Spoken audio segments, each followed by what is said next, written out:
الرحمن الرحيم الحمد لله رب العالمين والصلاة والسلام على سيد المرسلين وإسرته الطيبين الطاهرين ولعنة الله على أعدائهم أجمعين.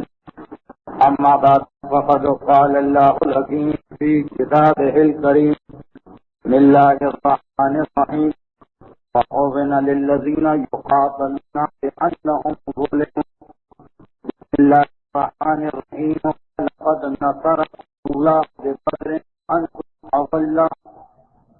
قرآن کریم کی ان دو آیتوں کی روشنی میں سیرت رسول خدا کے سلسلے میں اب ہماری گفتگو پیغمبر اسلام کی زندگی کے ان حالات کے بارے میں صحیح ہے جس کا اسلام کے ایک ترین حکم یعنی جہاد سے ہے. اسلامی عبادات میں جس طرح نماز ایک اہمیت رکھتی ہے بلکہ اہم ترین عبادت ہے، روزہ ایک اہم ترین عبادت ہے، زکوٰۃ ایک اہم ترین عبادت ہے، اسی انداز سے جہاد بھی اسلامی عبادات میں ایک انتہائی اہم عبادت ہے. بلکہ جب کبھی جہاد واجب ہو جائے تو اس کی اہمیت باقی تمام عبادات سے جاتی ہے. پورے دین جو 6 بیان کیے جاتے ہیں ان میں بھی پیغمبر اسلام کی سیرت میں نماز سب سے پہلے واجب ہوئی مکہ مکرمہ کے اندر. مدینے آنے کے بعد پہلا سال ایسے ہی گزر گیا، دوسرے سال کا رمضان آیا تو روزے واجب ہوئے. رمضان سے کچھ پہلے بعض علماء کے نزدیک شعبان میں زکوٰۃ واجب ہوئی. اس کے بعد اب جہاد کی باری آ گئی. بدر کی لڑائی کے بعد واجب ہوا اور حج پیغمبر اسلام کی زندگی کے بالکل آخری سال میں. قرآن کریم کی جس آیت کی پہلے تلاوت کی اس میں پروردگار عالم جہاد کی اجازت دے رہا ہے صاحبان ایمان کو، اور انداز آیت ہی یہ بتا رہا ہے کہ اسلام کبھی بھی پہل کرنے کا قائل نہیں. اور نہ صرف یہ کہ پہل کرنے کا قائل نہیں ہے بلکہ اگر مسلمانوں پہ کوئی حملہ بھی ہو تب بھی اسلام اس بات کو پسند نہیں کرتا کہ حملہ ہوتے ہی تم اس کا مقابلہ کرو، بلکہ حتی الامکان مسلمان کو گریز کرنا. جب بالکل مجبور ہو جائے تو پھر قرآن ارشاد فرما رہا ہے وَأُذِنَ لِلَّذِينَ يُقَاتَلُونَ بِأَنَّهُمْ ظُلِمُوا. اب اجازت دی جاتی ہے ان لوگوں کو کہ جن سے جنگ کی جا رہی ہے اور ان پر ظلم کیا جا رہا کہ وہ جواب دے سکتے ہیں. یہ قرآن کریم نے اجازت عطا کی، اور اس اجازت کے عطا کرنے کے بعد جو پہلی بڑی لڑائی اس کا نام ہے جنگ بدر، جس کا تذکرہ بھی سورہ انفال میں ہوا. وَلَقَدْ نَصَرَكُمُ اللَّهُ بِبَدْرٍ. یا مسلمانوں اللہ کے اس احسان کو یاد رکھو کہ جب اس نے بدر کے مقام پر تمہاری مدد کی وَأَنْتُمْ أَذِلَّةٌ، جس وقت تم انتہائی کمزور تھے، جس وقت تم خود اپنے آپ کو ذلیل و فخر محسوس کر رہے تھے، اس وقت بارگاہ الہی سے تمہاری مدد آئی. اور دونوں انداز کی مدد آئی. ایک مدد یہ بھی تھی کہ پروردگار عالم کفار کے دل میں جنگ شروع ہونے سے پہلے ہی ایک خوف، ایک روب، ایک ہیبت طاری کر دی تھی مسلمانوں کی.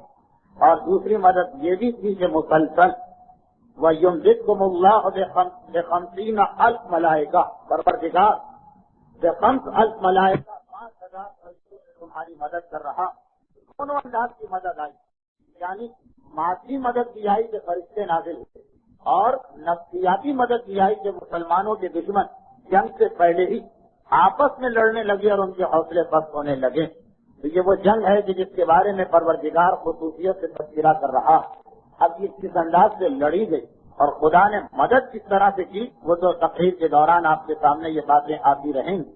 ایک جملہ جنگ بدر کے بارے میں کئی مرتبہ پیش کر چکا ہوں آپ کے سامنے کہ یہ جنگ وہ اہم ترین جنگ تھی کہ جس میں کفار مکہ کا لشکر جب سامنے آیا اور مسلمانوں نے یہ دیکھا کہ آج ہمارے خلاف کون کون میدان میں آیا، پیغمبر نے آگے بڑھ کے آواز دی کہ مسلمانوں آج مکے نے اپنے جگر کے ٹکڑے تمہارے سامنے پیش کر دیے، آگے بڑھو اور ان کا مقابلہ کرو. اور یہ وہی جنگ ہے جس سے ایک رات پہلے پیغمبر ساری رات جب بیداری کرتے ہوئے ہاتھ اٹھا کے جو دعا مانگ رہے ہیں بارگاہ الہی، اس میں یہی جملہ ہے کہ پروردگارا اس وقت ساری زمین سے تیرا کلمہ پڑھنے والے یہی مختصر سے گروہ میں ہیں. اگر آج یہ گروہ بھی شکست کھا گیا تو پھر ہوئے زمین سے تیرا کوئی کلمہ پڑھنے والا نہ رہے گا. تو بہرحال اس جنگ بدر کے سلسلے میں آیات قرآن اور احادیث رسالت سب یہ بتا رہی کہ اسلام میں جتنی بھی جنگیں ہوئی پیغمبر کی زندگی میں ان میں سے یہ اہم ترین جنگ ہے. اب اس سے پہلے کہ اس کی ان تفصیلات کو بیان کیا جائے جہاں تک گزشتہ منگل کو بات پہنچی، ابتدائی طور سے دو چیزوں کو بہت ہی مختصراً جلدی آپ کے سامنے پیش کر دینا. چند ہفتے پہلے شاید پہلے ہی تقریر میں یہ وضاحت کی جا چکی کہ جو جنگیں مسلمانوں نے لڑی ہیں ان کی دو قسمیں، ایک کا نام غزوہ ہے، ایک کا نام سریہ. تین پر صبر، رے پہ زیر اور یہ پہ تشدید سریہ. عام طور پہ مشہور یہی کہ ہر وہ لڑائی جس کے اندر پیغمبر خود تشریف لے گئے اور اس کا نام غزوہ، اور ہر وہ لڑائی کے جس میں لشکر اسلام گیا لیکن پیغمبر خود نہ گئے ہوں اسے سریہ کہا جاتا. یہ تو ایک عام تاریخ ہے. لیکن اس کے علاوہ بعض علماء نے اور بہت سارے اس کے سلسلے میں اقوال پیش کیے، اگرچہ اتنی تفصیل میں جانا ہماری تقاریر کا مقصد نہیں، لیکن کبھی کبھار اس قسم کی باتیں میں بیان کر دیتا ہوں. علماء کرام کہتے ہیں کہ عربی زبان کے قانون کے اعتبار سے غزوہ تو اس لڑائی کا نام ہے جس میں رسول جان، لیکن وہ لڑائی کے جس میں رسول نہ جان اس کی چار قسمیں ہوتی. ایک کا نام ہے سریہ، ایک کا نام ہے میم نون سین، ایک کا نام ہے جیش اور ایک کا نام ہے حج فل. اور اسی لیے ایک لفظ تاریخ اسلام میں بہت آتا کہ پیغمبر اسلام نے اپنی زندگی کی آخری تاریخوں جیش اسامہ کے نام سے ایک لشکر تیار کر کے مدینے سے باہر بھیجا تھا جس میں تمام بڑے صحابیوں کو شامل کیا گیا تھا. تو بعض علماء کہتے ہیں یہ جو مشہور ہو گیا ہے کہ سریہ کا مطلب ہے وہ لڑائی جس میں رسول نہ ہو، یہ صحیح نہیں، بلکہ جس میں رسول شامل نہ ہو جنگ کی چار قسمیں ہوتی. اگر کوئی لشکر 400 تک ہے، ایک آدمی سے لے کے 400 تک تو اس کا نام ہے سریہ. اور اگر کسی لشکر کی تعداد 400 سے لے کے 800 تک تو اس کا نام ہے من، اور اگر 800 سے 4000 تک ہے تو اس کا نام ہے جیش، اور جو 4000 سے بڑا لشکر ہے اس کا نام ہے حجفل. خیر عام آدمی کے لیے تو یہ ساری چیزیں زیادہ مفید نہیں، لیکن کیونکہ تاریخ اسلام بعض اوقات لفظ جیش آتا ہے اس لیے میں نے 2 منٹ کے لیے آپ کا وقت لے لیا. اور دوسری بات کہ جو جنگ بدر کی تفصیلات بیان کرنے سے پہلے میں مناسب سمجھتا ہوں بیان کر دوں، وہ یہ کہ کچھ تاریخی اعداد و شمار کہ جو دوران تقریر جن کا بار بار آنا شاید تسلسل کو توڑ تو ابتدا میں تھوڑے سے اعداد و شمار.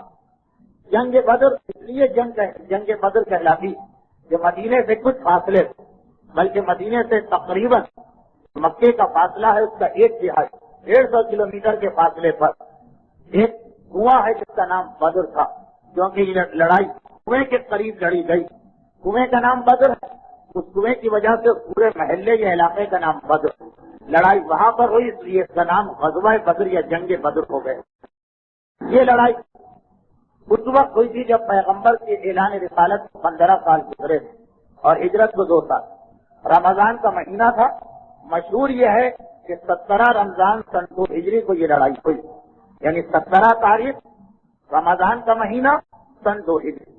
بعض علماء نے لکھا ہے کہ نہیں، یہ 19 رمضان کو لڑائی ہوئی.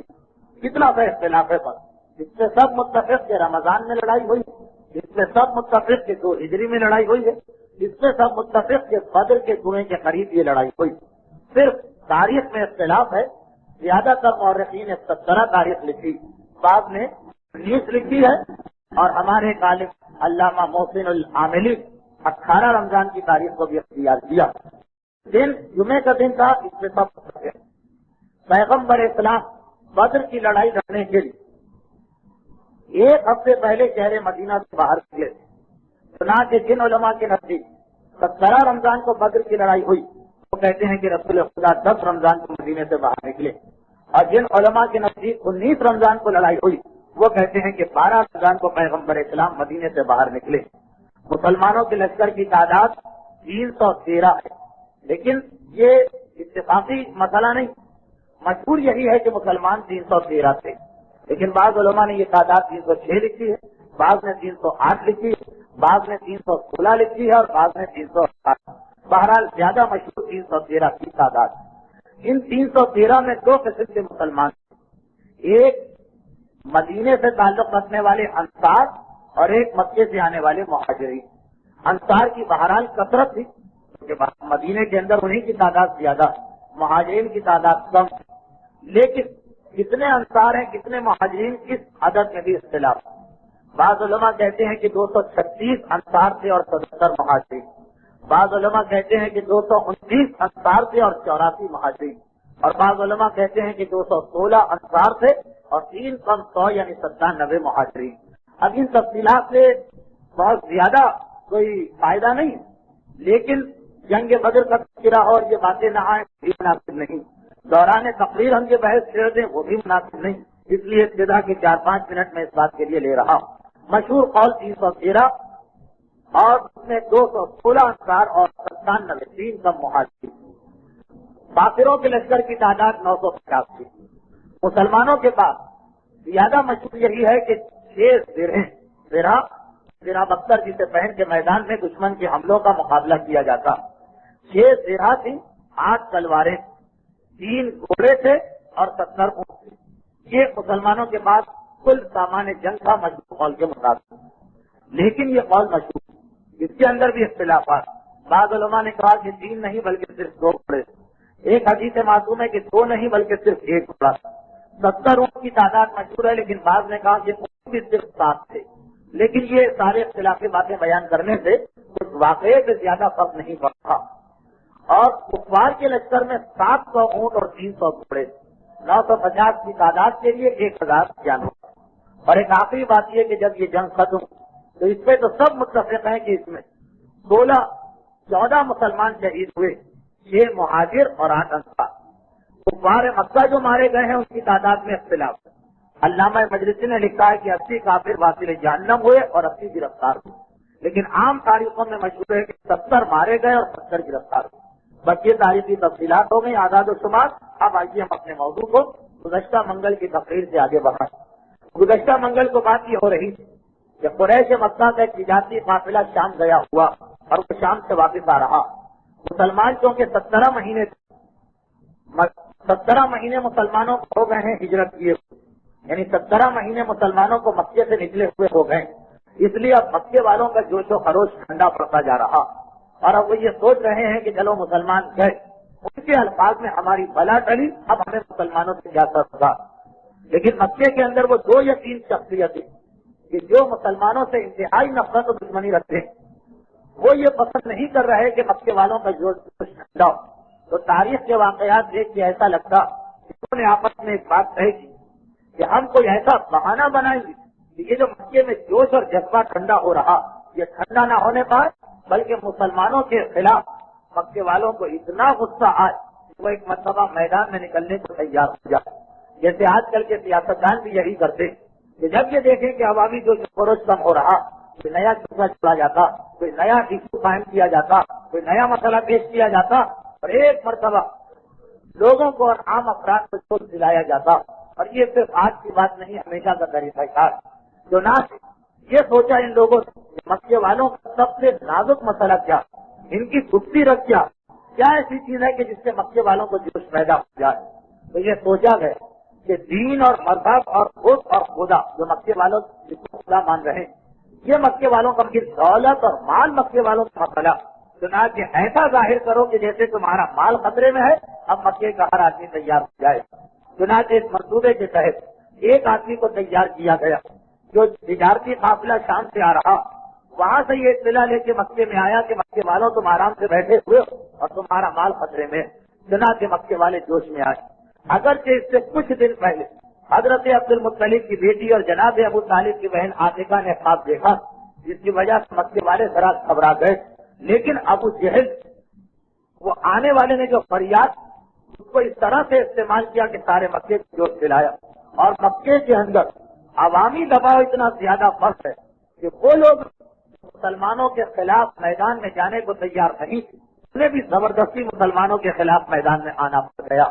حتیٰ یہ کہ خاندان بنی ہاشم کو مجبور کیا گیا کہ تمہارے ساتھ ہی ہمارے ساتھ چلیں گے، اور نوبت یہاں تک آن پہنچی کہ جناب ابو طالب جن کا انتقال ہو چکا ہے 5 سال پہلے، ان کے گھرانے کو بھی مجبور کیا گیا کہ اگر تمہیں مکے میں صحیح سالم رہنا تو ہمارا ساتھ دینا پڑے گا۔ نتیجہ یہ نکلا کہ ایک ایسا ماحول بن گیا، ایک ایسا جذباتیت کا ماحول بن گیا کہ نہ چاہنے کے باوجود بھی کچھ لوگ میدان میں جا رہے ہیں۔ جن لوگوں نمایاں نام حضرت ابو طالب کے سب سے بڑے بیٹے جناب طالب کا، ابو طالب کے 4 بیٹے جن میں علی سب سے چھوٹے، ان سے 10 سال بڑے جعفر طیار، ان سے 10 سال بڑے عقیل اور ان سے 10 سال بڑے طالب ہیں، جن کی وجہ سے حضرت ابو طالب جن کا نام عمران ہے کہلاتے ابو طالب، ان طالب کو لیا گیا کہ تمہارے باپ کا انتقال ہو چکا، اب تم اپنے گھرانے میں سب سے زیادہ عمر والے ہو، اس لیے تمہیں چلنا پڑے گا۔ ان کے چھوٹے بھائی عقیل کو لیا گیا۔ حضرت ابو طالب کے 4 بیٹے، 4 میں سے 2 مکے میں، ایک بیٹے مدینے میں ہے حضرت علی، ایک بیٹے حبشہ گئے ہوئے ہیں جناب جعفر طیار، ایک بیٹے نے حبشہ کی ہجرت کی ہے، ایک بیٹے نے مدینے کی ہجرت کی ہے، 2 بیٹے ابھی مکے کے اندر موجود۔ ان دونوں کو مجبور کیا گیا کہ تمہیں ہمارے ساتھ چلنا۔ اس کے علاوہ حضرت ابو طالب کے بھائی اور عبد المطلب کے بیٹے عباس ابن عبد المطلب، ان کو مجبور کیا گیا کہ تمہیں بھی ہمارے ساتھ چلنا۔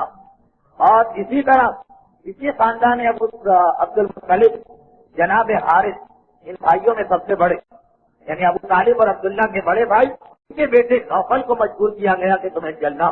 خاندان بنی ہاشم کی یہ 4 شخصیتیں، حارث کے بیٹے نوفل، ابو طالب کے بیٹے طالب اور عقیل، اور خود ابو طالب کے بھائی عباس۔ خاندان بنی ہاشم کے ان افراد کو لیا گیا۔ اس کے علاوہ مکے میں کچھ اور ایسے افراد تھے کہ جنہیں زبردستی اس لشکر میں شامل کیا جا رہا۔ آپ کو معلوم کہ جس ماحول میں آپ رہ رہے ہیں بہت زیادہ مخالفہ ماحول، اب وہ پرانے زمانے کی جاہلیت نہیں، لیکن اس کے باوجود جب کوئی جذباتی لہر آتی تو ہر آدمی کو اپنے ساتھیوں کا ساتھ دینا پڑتا ہے، چاہے دیکھ بھی رہا ہو کہ یہ غلطی صحیح، دیکھ بھی رہا ہو کہ ماحول جذباتیت کا نہیں۔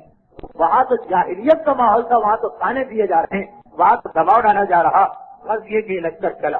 یہ میں نے اتنی تفصیل اس لیے بیان کی جو کہ رسول خدا کو تو معلوم، اس لیے پیغمبر اسلام نے مسلمانوں کو پہلے سے بتا دیا کہ فلاں فرد جو آ رہا ہے کفار کے لشکر، جب مقابلہ ہو تو اس سے حملہ نہ کرنا، اسے چھوڑ دینا، اسے نظر انداز کر دینا، اس لیے کہ وہ اپنی خوشی سے نہیں آئے۔ اور بعض واقعات سے تو یہ پتا چل رہا کہ باقاعدہ ایک ایک آدمی کا تعارف پیغمبر نے کرایا تھا۔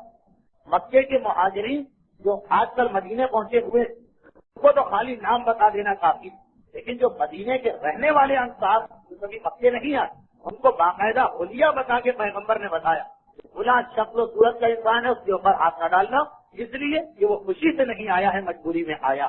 لیکن تاریخ بتاتی کہ اتنی مجبوری کے باوجود جناب ابو طالب کے بڑے بیٹے حضرت طالب قطعاً تیار نہیں ہوئے تھے اس لشکر کے ساتھ شامل ہونے کے۔ مکے سے تو مجبوری کے عالم میں نکلے، لیکن جب بدر کے مقام پہ یہ لشکر پہنچا تو اس وقت جناب طالب غائب ہو چکے، اور جنگ بدر کے اختتام کے بعد نہ جناب طالب قتل ہونے والے میں ملے، نہ قید ہونے والوں میں ملے، نہ مکہ واپس پہنچنے والوں میں ملے۔ جو جنگ بدر میں مکے کا لشکر آیا تھا اس کے سیدھی گروہ بنے، کچھ لوگ مارے گئے، ان میں دیکھا گیا جناب طالب نہیں، کچھ لوگ قیدی بنائے گئے، ان میں خود حضرت عقیل مسلم ابن عقیل کے والد جناب طالب کے چھوٹے بھائی وہ قیدی بن گئے، لیکن طالب نظر نہیں آیا۔ اور جب لشکر مکہ پہنچا تو اس میں بھی طالب نہیں، اور جب تحقیق کی گئی تو پتا چلا کہ بدر کی پوری لڑائی میں جناب طالب کسی نے ان کو نہیں دیکھا، کسی نے ان کو نہیں پایا۔ چنانچہ آج تک یہ تاریخ کا ایک معمہ، آج تک تاریخ کا یہ مسئلہ حل نہیں ہوا کہ ابو طالب کے بڑے بیٹے طالب مکے سے باطل ناخواستہ اور مجبوری کے عالم میں نکلے، گئے کہا، اس کا اس کے بعد کہیں کوئی نام و نشان نہ ملا۔ بعض مورخین نے کہا وہ چونکہ انتہا سے زیادہ اختلاف رکھتے اس لیے جوش اور غصے کے عالم وہ بدر کے مقام پر آنے سے کچھ پہلے سمندر، بدر جہاں پہ واقع ہے اس سے کچھ پہلے سمندر، ریڈ سی جسے کہتے ہیں بحیرہ احمر، یہ سمندر ہے۔ آج بھی جو لوگ، اب تو خیر نیا راستہ بن گیا، لیکن چند سال پہلے تک جو حاجی اور عمرہ کرنے والے جاتے تو مدینے سے مکے کے درمیان آدھا فاصلہ سمندر ساتھ ساتھ چلتا رہتا، اور اتنا قریب ہے سمندر کہ باقاعدہ وہاں سے مچھلیاں پکڑ کے راستے میں حج اور عمرہ کرنے والوں کو کھلائی جاتی، لیکن مفت نہیں، جو اس کے پیسے ہیں وہ دینا پڑیں گے، لیکن بہرحال اتنا قریب ہے سمندر۔ تو بعض مورخین نے لکھا کہ جناب طالب اتنے غم اور غصے میں تھے کہ انہوں نے پیغمبر کے خلاف میدان میں آنے سے بہتر اپنے آپ کو سمندر میں ڈال دینا سمجھا، چنانچہ وہ اپنے گھوڑے سمیت بحیرہ احمر یا ریڈ سی یا سمندر میں جا کے غرق ہو گئے۔ بعض اور علماء نے لکھا، خصوصاً جو ہمارے برادران اہل سنت کی تاریخیں، کہ جناب طالب راستے میں تھے، ان کو جنات اٹھا کے لے گئے اور وہ جنات میں چلے گئے، لیکن ہمارے علماء کے پاس ایسی کوئی روایت نہیں آئی، نہ جناب طالب کی خودکشی کی روایت ہے، نہ جناب طالب کے جنات کے پاس جانے کی روایت۔ لیکن ایک مسئلہ بہرحال شیعہ سنی تمام علماء کے پاس اب تک ایک معمہ بن کے چلا رہا کہ جناب طالب کہاں گئے، لیکن ایک بات پہ سب متفق سارا عالم اسلام کہ جناب طالب جنگ بدر میں بہرحال شریک نہیں ہوئے اور لشکر اسلام کے خلاف تلوار تو دور کی بات، میدان میں حاضری بھی انہوں نے نہیں دی۔ تو جناب طالب کا مسئلہ تو یہ، لیکن باقی جو خاندان بنی ہاشم کے افراد تھے جو میدان جنگ میں آئے، دوسروں کی طرح سے جو مجبوری میں آئے، انہوں نے لڑائی میں حصہ نہیں لیا، چنانچہ یہ گرفتار ہوئے۔ لڑائی میں حصہ نہیں لے رہے، نہ بھاگ رہے ہیں، گرفتار ہوئے، اور ان کا مسئلہ بعد میں آپ سنیں گے جب جنگ بدر کا اختتام آپ کے پاس آئے گا۔ تو یہ تو کفار مکہ کی حالت ہے کہ تجارتی قافلہ خطرے میں، یہ نعرہ لگا کے سارے مکے والوں کو جوش دلایا، اور جو 5-10% سمجھدار لوگ جوش میں نہیں آئے ان کو تانے دے کے اور مجبور کر کے لایا گیا۔ اور اب ایک مرتبہ مکے سے یہ قافلہ چل رہا، 1000 کا لشکر جس میں 700 اونٹ ہیں، 300 گھوڑے، اور ساتھ میں دل بہلانے کے لیے گانے بجانے والی عورتیں ہیں، ڈھول اور تاشے ہیں، اور تمام راستے دعوتیں کھا کے یہ لوگ آ رہے ہیں۔ یہ طے پایا کیونکہ اس میں بڑے بڑے سردار مکہ بھی ہیں مالدار، تو ایک دن بانٹ دیا گیا کہ آج کھلا صاحب، جس طرح کراچی کے اندر بھی میں نے مثال دی تھی مسجدوں میں افطاری باندھی جاتی کہ آج کھلا صاحب کی باری ہے، کل کھلا صاحب کی، تو خیر دعوتیں کھاتے، گانے سنتے، ناچ دیکھتے اور عیش و آرام کرتے ہوئے لشکر بڑھتا چلا جا رہا، یہاں تک کہ یہ مدینے کے قریب بدر کے مقام پر پہنچ رہا۔ اب ادھر دیکھیے کہ پیغمبر اسلام کس انداز سے تیاری کر رہے ہیں۔ پیغمبر اسلام کو یہ اطلاع مل چکی کہ ایک طرف وہ تجارتی قافلہ رہا اور دوسری طرف سے اس کے نام پر، اس کے بہانے پر کفار مکہ کا لشکر بھاگا چلا رہا۔ چنانچہ پیغمبر اسلام نے مسلمانوں کو تیار کیا، 10 رمضان یا 12 رمضان کو شہر مدینہ سے لے کے شہر مدینہ سے باہر نکلے۔ اکثر مسلمانوں کو یہ غلط فہمی ہوگی کہ ہم اس وقت جنگ کے لیے نہیں جا رہے، یعنی اکثر مسلمانوں کے ذہن میں یہ خیال تھا کہ کفار مکہ کچھ بھی صحیح اتنی ہمت تو نہیں رکھتے کہ وہاں سے ہمارے شہر میں آ کے ہم پہ حملہ کریں۔ چنانچہ لوگوں نے خود یہ تصور کر لیا کہ جو تجارتی قافلہ آ رہا شاید پیغمبر اسلام اس کا راستہ روکنا چاہتے ہیں۔ جنگ کا تصور کسی کے ذہن میں نہیں تھا، یا تھا بھی تو بہت کم لوگوں کے ذہن، جبکہ پیغمبر پہلے سے آگاہ کر کے گئے کہ دیکھو ایک طرف سے تجارتی قافلہ ہے، ایک طرف سے دشمن کا لشکر، اور ہمیں ان میں سے کسی ایک کا مقابلہ کرنا۔ بلکہ پیغمبر نے یہ تو سورہ انفال کی آیتیں، یا مسلمانوں 2 گروہ تمہاری جانب آ رہے ہیں، لیکن مسلمانوں نے خود یہ تصور کر رکھا کہ ہمیں تجارتی قافلے کا راستہ روکنا، چنانچہ ان کے پاس وہ جنگ والا ماحول نہیں۔ اب یہ مسلمان آگے بڑھتے چلے جا رہے ہیں۔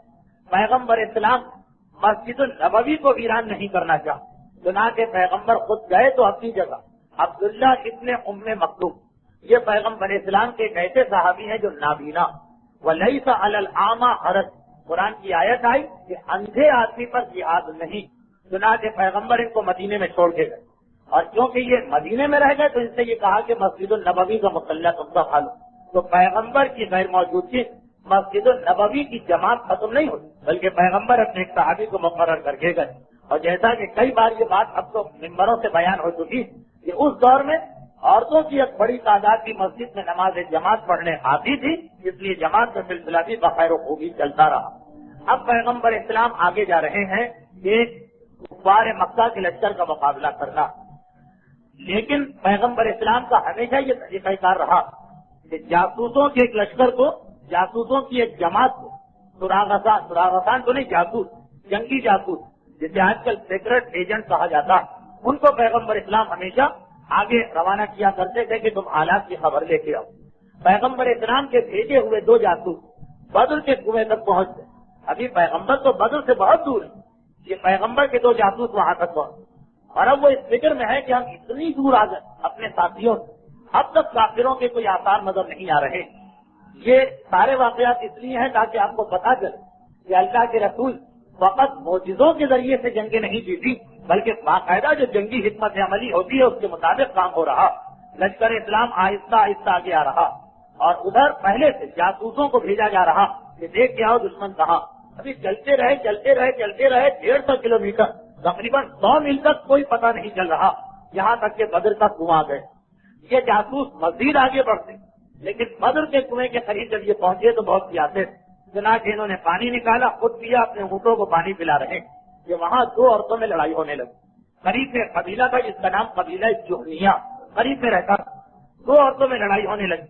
ایک عورت نے کہا کہ میں نے تمہیں کچھ پیسے قرض دیے اور واپس آ گئی تاریخ, تم نے اب تک میرا پیسہ واپس نہیں لوٹایا, لاؤ میرا قرضہ واپس دو. تو وہ جو پہلی عورت جو قرضہ لے چکی اس نے پہلے تو معذرت کی کہ میرے حالات ایسے نہیں کہ میں تمہیں پیسے دے سکوں, میرے پاس اتنے پیسے نہیں ہو سکتے, لیکن فکر نہ کرو. ہمیں اطلاع ملی ہے, ہمارے پاس آدمی پہنچا کہ وہ قریشیوں کا, مکے والوں کا تجارتی قافلہ جو شام سے آ رہا وہ کل یہاں سے گزرے گا. اور تجارتی قافلوں کا طریقہ کار یہ ہے کہ جس بستی کے قریب سے گزرتے وہاں کچھ دیر قیام کرتے ہیں, چیزیں خریدتے ہیں, اور جو بستی کے بے روزگار لوگ ہیں ان سے کام کرواتے ہیں کہ مثلا یہ گھوڑا تھک گیا ہے, اس کی مالش کر دو, اس کی مالش کرو, اس کو چارہ دے, اس کو کھانا دو, اس کو پانی دو. خود آرام کرتے ہیں جو بھی تھکے ہوئے آتے ہیں. یہ ہر قافلے کی خصوصیت ہوتی ہے. آج بھی یہی ہے کہ آپ بسوں میں جائیں, زیارت پر جائیں, عمرے پہ جائیں, حج پہ جائیں, راستے میں جو بستی آتی ہیں بسیں رکتی ہیں, لوگ آرام کرتے ہیں, کھانا کھاتے ہیں, ڈرائیور مثلا پیٹرول ڈلواتا. یہ اس قسم کی جو بستیاں ان کو اطلاع رہتی ہے کہ کون کہاں سے آ رہا. تو پہلی عورت نے کہا کہ وہ جو تجارتی قافلہ وہ کل یہاں پہنچے گا اور میں اس میں کام کروں گی اور تمہیں تمہارا پیسہ واپس پہنچا دوں. یہ کہا اور عورتوں کا جھگڑا تو ختم ہوا, لیکن جاسوسوں کو یہ اطلاع مل گئی کہ ابھی مکے والوں کی فوج کی تو کوئی کچھ پتہ نہیں چل رہا, لیکن مکے والوں کا تجارتی قافلہ یہاں تک آ گیا. چنانچہ ایک مرتبہ وہ تیزی کے ساتھ دوڑ کے واپس پہنچے پیغمبر اسلام کے پاس, اور پیغمبر اسلام کے پاس جا کے یہ اطلاع دی کہ اللہ کے رسول وہ جو تجارتی قافلہ ہے وہ بہت قریب پہنچ چکا ہے, بلکہ ہم سے آگے نکل گیا. وہ تو ہم سے آگے نکل گئے کیونکہ مسلمان ابھی بدر سے بہت پیچھے ہیں, اور تجارتی قافلہ بدر کے قریب پہنچ چکا. اللہ کے رسول وہ لوگ تو آگے نکل چکے. پیغمبر اسلام نے سنا اور ایک مرتبہ لشکر اسلام کو حکم دیا کہ ہمیں بھی تیزی سے آگے بڑھنا. اچھا, وہاں یہ ہوا کہ تجارتی قافلے کی قیادت ابو سفیان کے ہاتھ میں. سنا کہ وہ اپنے دستور کے مطابق قبیلہ جوہنیہ میں پہنچا اور وہاں ٹھہرے. ہر قافلہ ٹھہرتا ہے, وہاں وہ لوگ ٹھہرے. لیکن ایک مرتبہ پتہ نہیں کس وجہ, یہ تاریخ میں تفصیل نہیں, ابو سفیان کو ایسا اندازہ ہوا کہ ہم سے پہلے ہماری اطلاع مدینے میں پہنچ چکی. سنا کہ وہ پریشانی کے عالم میں بدر کے کنویں کے قریب آئے. وہاں پہ ایک آدمی بیٹھا ہوا تھا اسی قبیلے کا. اس سے کہا کہ یہ بتاؤ کہ یہاں کوئی اجنبی آدمی تو نہیں آیا آج کل, 1-2 دن میں کوئی اجنبی تو نہیں آیا؟ اس نے کہا کہ نہیں, میں نے کسی کو نہیں دیکھا. قبیلہ جوہنیہ آتا ہے, کافر وہاں بیٹھا, کنویں کے قریب بیٹھا. اس سے جب ابو سفیان نے سوال کیا کہا کہ نہیں یہاں تو کوئی نہیں آیا. ابو سفیان کو کسی وجہ سے یہ اندازہ ہو رہا کہ ضرور یہاں مسلمانوں کا کوئی جاسوس گزرا, اور اگر گزرا ہے تو میرے قافلے کی اطلاع مدینے پہنچ چکی ہوگی, مجھے تیزی سے بھاگنا چاہیے, لیکن پہلے کنفرم ہو جائے, پہلے تصدیق ہو جائے. اس نے کہا کہ ایسا تجھے نہیں پتا کہ تو ایک ایسے راستے پر بیٹھا جہاں سے ہم لوگوں کے قافلے گزرتے, اگر کبھی بعد میں پتا چلا کہ تو نے ہمارے خلاف ہمارے دشمنوں کا ساتھ دیا اور ان کا راز ہم سے چھپایا, تو یاد رکھ قریش میں اتنی طاقت بھی ہے کہ تیرے سارے قبیلے کو ختم کر سکتے, اور اگر یہ نہ بھی کرے تو آئندہ ہمارا کوئی قافلہ تمہاری بستی میں نہیں رکا کرے گا اور تم لوگ پاپوں مر جاؤ. جو سڑک کے کنارے شہر ہوتے, بڑی سڑکوں کے کنارے, ان کا سارا روزگار کا دار و مدار قافلوں پہ ہوتا. تم لوگ بھوکوں مر جاؤ گے, قریش سے جھگڑا مول نہ لینا, ان کے قافلے سب سے زیادہ یہاں سے گزرتے. پھر بھی اس نے کہا کہ نہیں, مجھے کچھ نہیں معلوم, البتہ اتنا کہہ سکتا ہوں کہ کل 2 گھوڑے سوار, کل 2 اونٹ سوار یہاں پہ آئے تھے, کچھ دیر یہاں کھڑے رہے, پانی پیا, جانوروں کو پانی پلایا, چاروں طرف دیکھا, اور پھر بجائے آگے جانے کے جہاں سے آئے تھے واپس وہیں چلے گئے. یعنی یہ تو عجیب بات ہو گئی کہ یہ لوگ نکلے کیوں ہیں گھر سے باہر؟ اگر کسی شہر تک, گاؤں تک جانا ہے تو وہاں جان, آگے راستے سے کیوں چلے گئے؟ صرف اتنا میں نے دیکھا. ابو سفیان نے سنا, کہا یہ نہیں بتا سکتے کہ وہ لوگ کہاں کے ہیں. قبیلہ جوہنیہ کے آدمی نے کہا کہ نہیں, نہ میری ان سے کوئی بات ہوئی, نہ وہ میرے قریب آئے. ابو سفیان نے کہا کہ یہ بتاؤ کہ ان کے اونٹ کہاں کھڑے تھے. اس نے کہا وہ مثلاً اس کونے کے اندر کھڑے. اب وہاں گئے ابو سفیان, اونٹوں کی مہنگیاں موجود تھیں. چنانچہ اس نے ان مہنگیوں کو اٹھایا اور ان کو توڑا, کیونکہ اسے پتا کہ مدینے والوں کے اونٹ کی مہنگیوں کو پہچاننا بہت آسان ہے. یہ ساری تفصیلات میں اس لیے بھی بتا رہا ہوں، ایک تو یہ سیرت رسول کا حصہ، پھر یہ بھی آپ کو پتا چلے جو اس زمانے میں سب لوگ، ایسا نہیں ہے کہ بالکل سیدھے سادے ناسمجھ بے وقوف تھے، نہیں، بہرحال دونوں طرف سے حکمت عملی سے کام لیا جا رہا۔ اونٹ کی مہنگیاں اٹھائیں، مہنگیوں کو توڑا، اس میں سے کھجور کی گٹھلیاں نکل آئیں۔ یہ آپ کو معلوم ہے، آپ نے یہ جملہ اکثر علماء سے سنا کہ خیبر کی لڑائی سے پہلے مدینے کے لوگوں نے پیٹ بھر کے کھجور نہیں کھائی، اور جب پہلی مرتبہ پیٹ بھر کے کھجور کھائی تو وہ دن ان کے لیے عید کا دن بنا۔ کیوں؟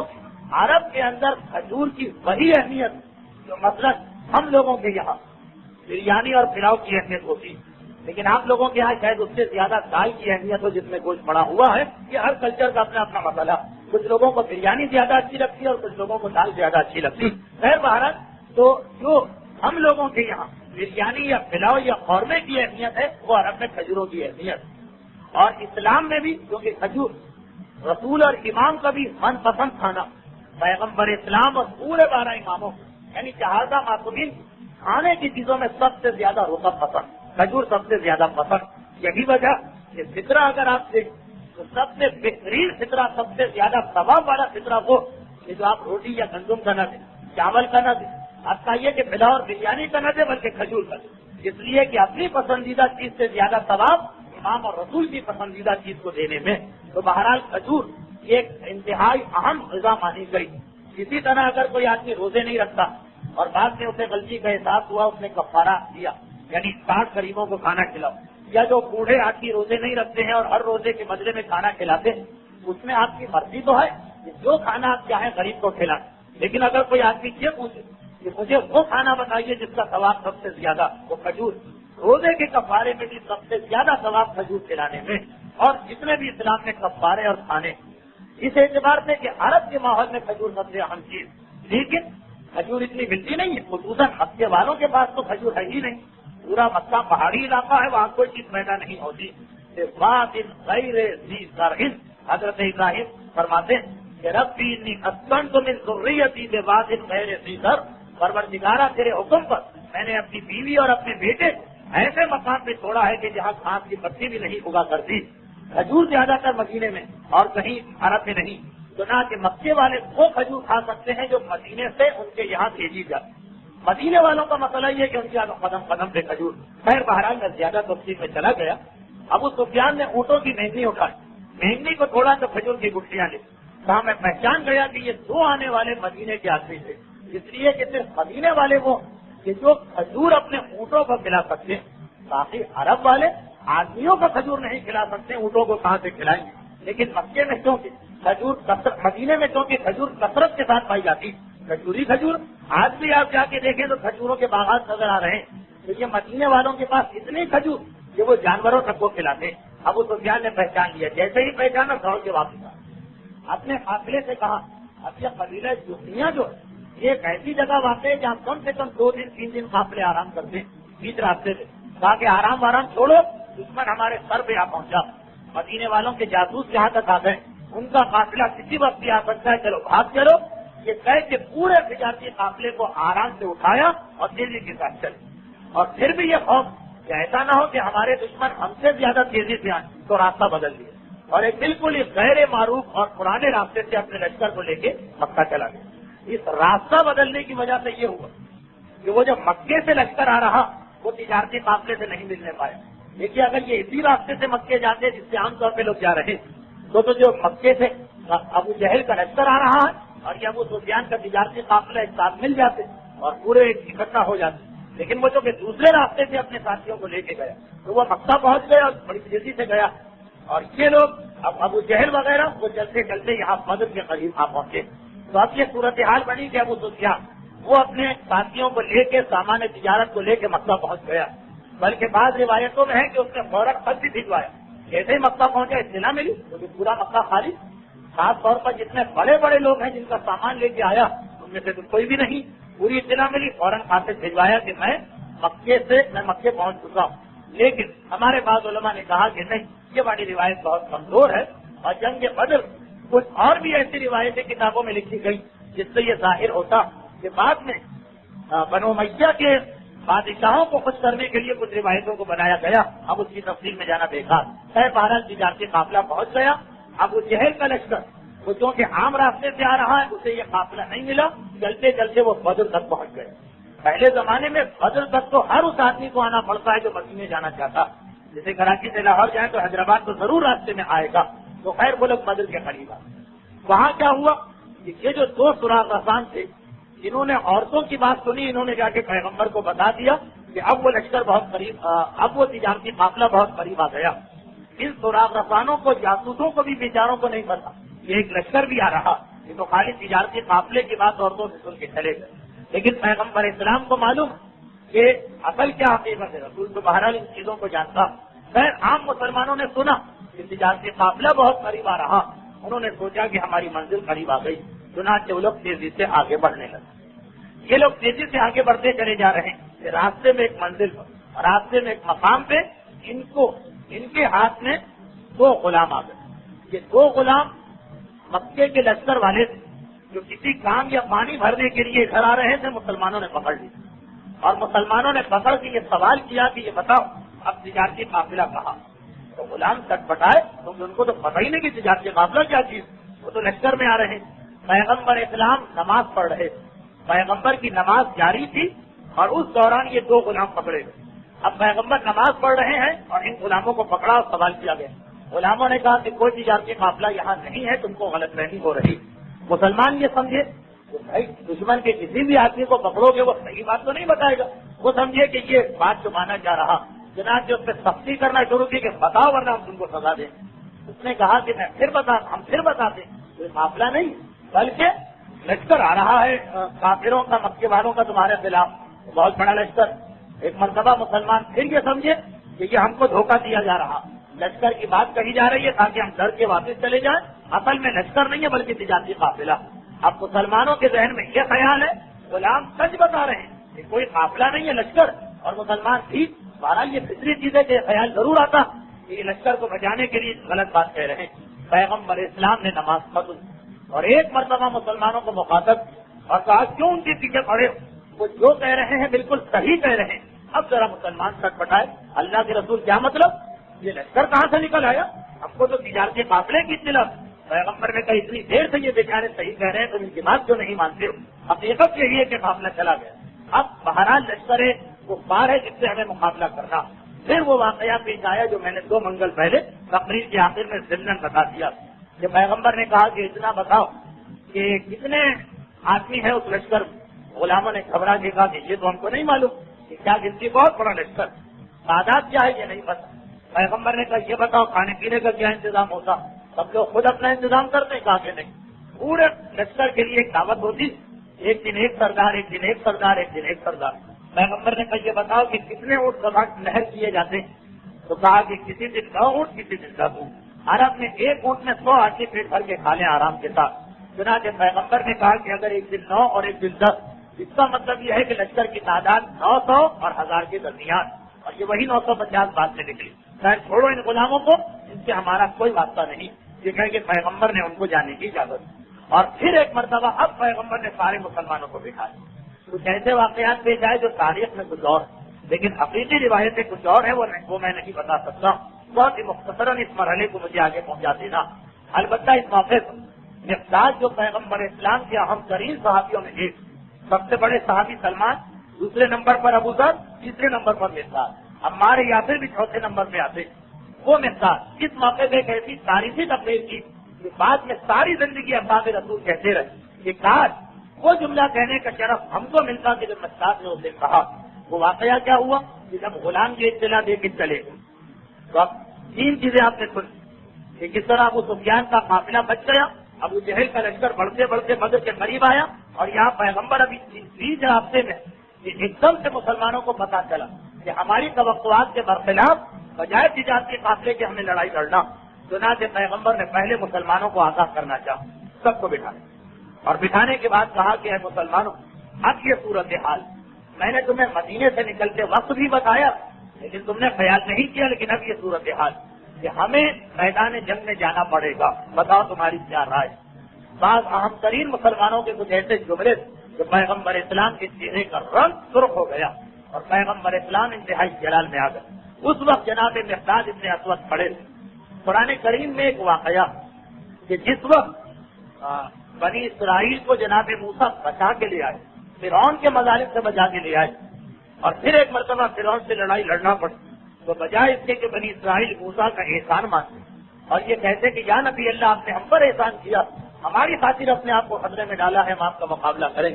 قرآن کہتا ہے کہ بنی اسرائیل نے کہا فَاذْهَبْ أَنْتَ وَرَبُّكَ فَقَاتِلَا وَإِنَّا هَاهُنَا لَقَاعِدُونَ. کیا ہے موسیٰ تم اور تمہارا خدا جا کے لڑائی لڑے، ہم یہاں آرام سے بیٹھے ہوئے تماشا دیکھیں. یہ قرآن کی آیت. جناب عباس کھڑے اور کہا اللہ کے رسول وہ بنی اسرائیل تھے جنہوں نے اپنے نبی کو یہ جواب دیا کہ فَاذْهَبْ أَنْتَ وَرَبُّكَ فَقَاتِلَا، اے موسیٰ تم اور تمہارا پروردگار جا کے قتال کرے، اِنَّا هُنَا لَقَاعِدُونَ، ہم یہاں بیٹھے.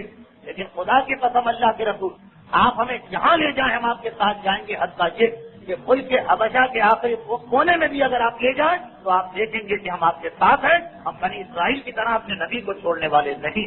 جیسے ہی جناب مقداد نے یہ جملہ کہا پیغمبر کے چہرے پہ مسکراہٹ آئی اور پیغمبر نے کہا مقداد خدا تمہیں جزائے خیر سے بیٹھ جاؤ. اب اس کے بعد پیغمبر انصار مدینہ کی جانب مڑے. میں نے ابتدا میں عرض کیا کہ یہ اختلاف ہے کہ بدر کے صحابیوں میں کتنے انصار ہیں کتنے مہاجرین، لیکن یہ سب مانتے ہیں کہ اکثریت بہرحال انصار کی یا 216 تھے یا 229 تھے یا 236، بہرحال 216 تک تو یقیناً انصار اس مسلمانوں کی فوج انصار کی تعداد زیادہ.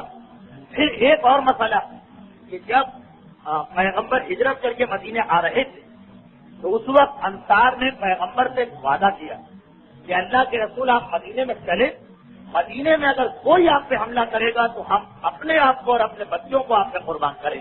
یہ وعدہ تھا ان کا.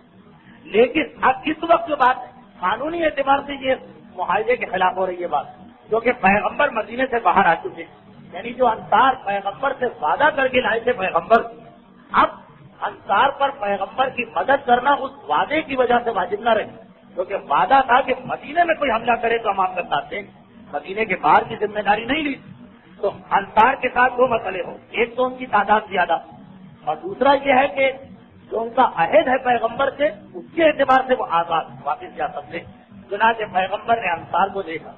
انصار کے سردار سے سعد ابن معاذ، جو وہی عظیم صحابی ہیں جنہیں بعد میں بیوی سے بد اخلاقی کی وجہ سے عذاب قبر ہوا، لیکن بہت عظیم شخصیت ہے ان کی. یہ کھڑے ہوئے، پیغمبر نے ان کو اشارہ کیا، یہ کھڑے ہوئے.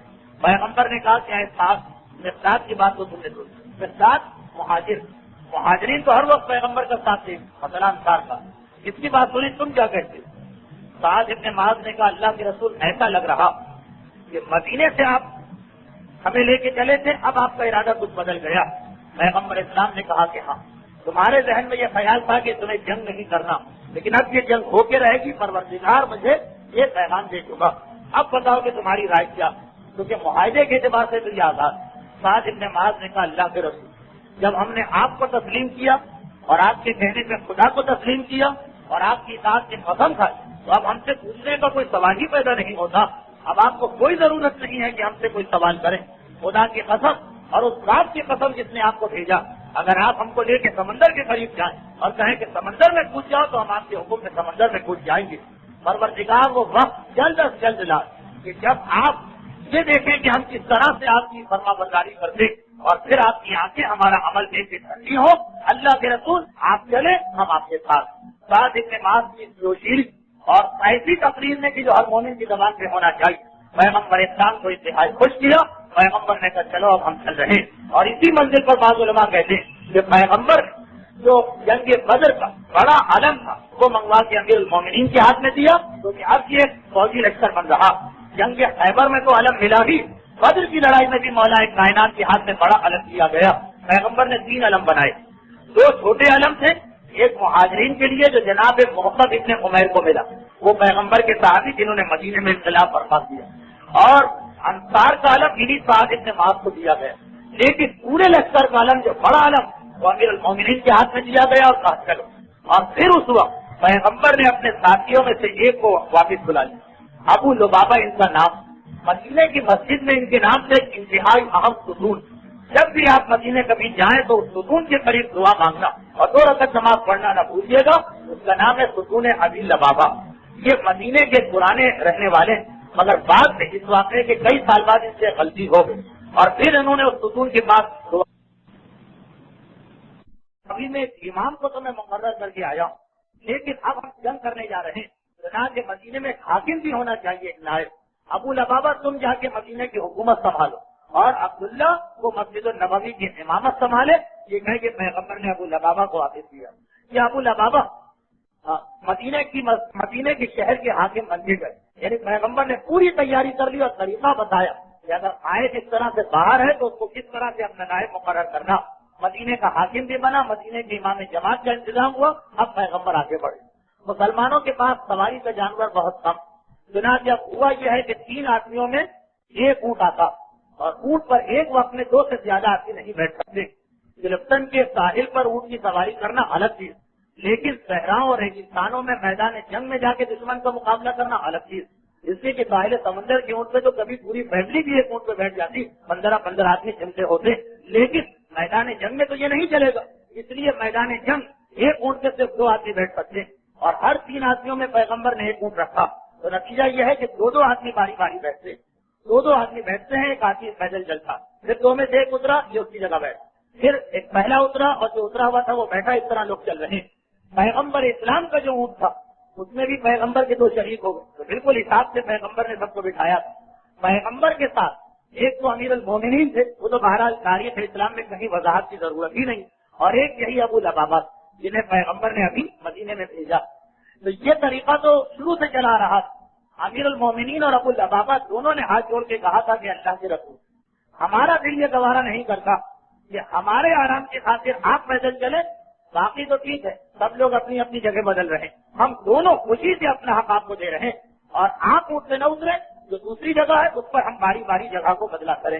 پیغمبر اسلام نے سنا اور ایک مرتبہ کہا کہ اے علی اور اے ابو لبابہ، تم کیا سمجھ رہے ہو؟ نہ تو تم دونوں مجھ سے زیادہ طاقتور، کہ میں تم سے زیادہ کمزور ہوں اور مجھے اونٹ کی ضرورت، اور نہ ہی میں خدا کی رحمت کا تم سے کم محتاج۔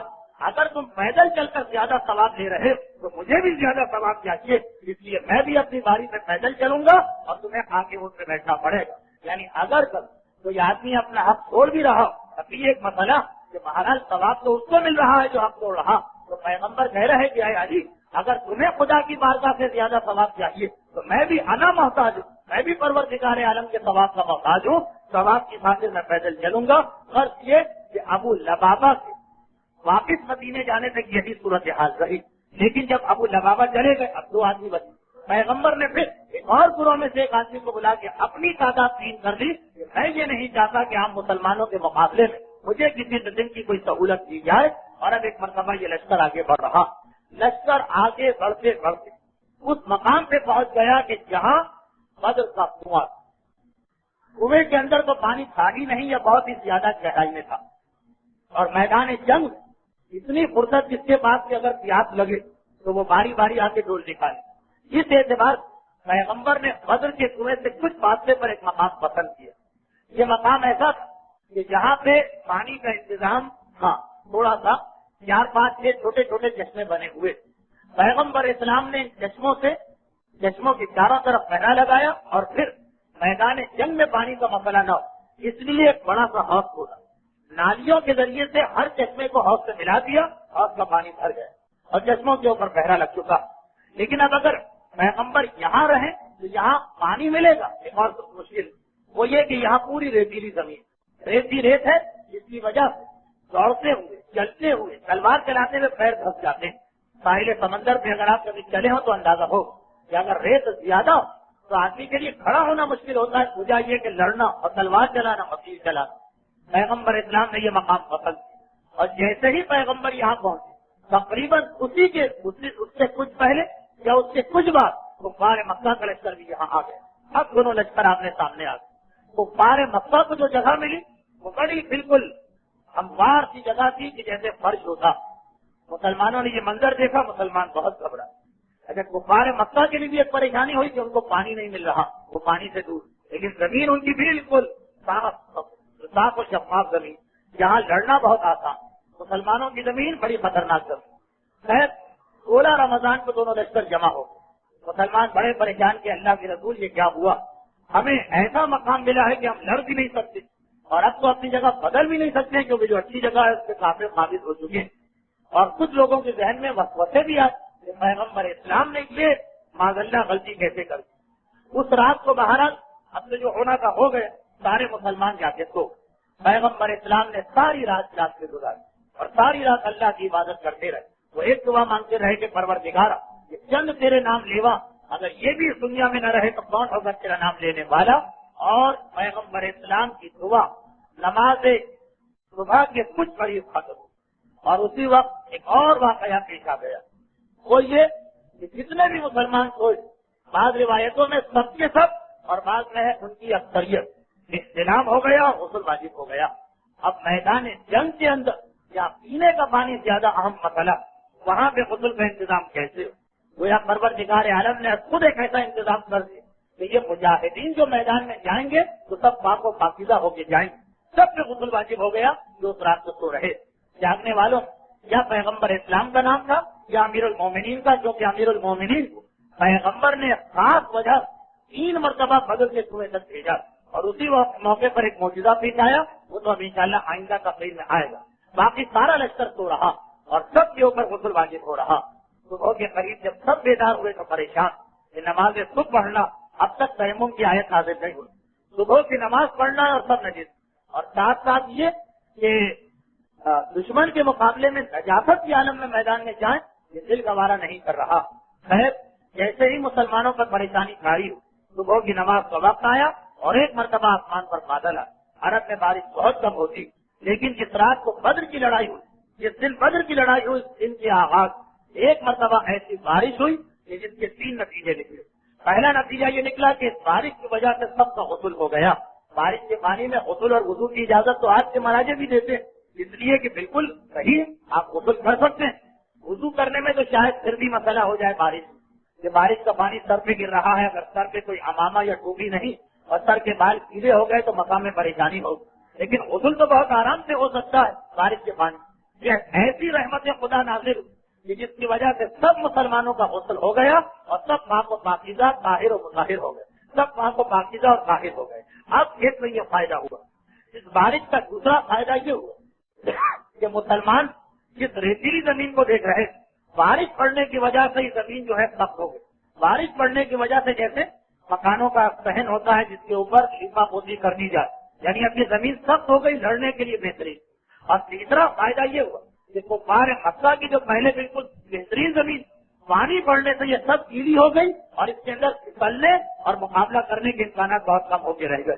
تو ایک بارش مسلمانوں کو طاہر و مطہر کیا، کفار مکہ کی لڑائی کے بہترین میدان کو گیلا میدان بنا کے ان کو ناکام کر دیا، مسلمانوں کے ریتیلے میدان کو ایک بہترین میدان میں تبدیل کیا۔ پیغمبر نے کہا یاد رکھو کہ یہ اللہ کی پہلی رحمت آئی، اور اس کے بعد مسلمان نماز صبح پڑھ کے تیار ہوئے۔ پیغمبر خود آگے آگے جا رہے ہیں، ایک ایک مقام پہ رکتے جا رہے ہیں اور بتاتے جا رہے ہیں یہ جگہ دیکھو یہاں ابو جہل مارا جائے، یہ جگہ دیکھو یہاں ابو البختری مارا جائے، یہ جگہ دیکھو یہاں عتبہ مارا جائے گا، اس جگہ کو دیکھو یہاں امیہ ابن خلف مارا جائے گا۔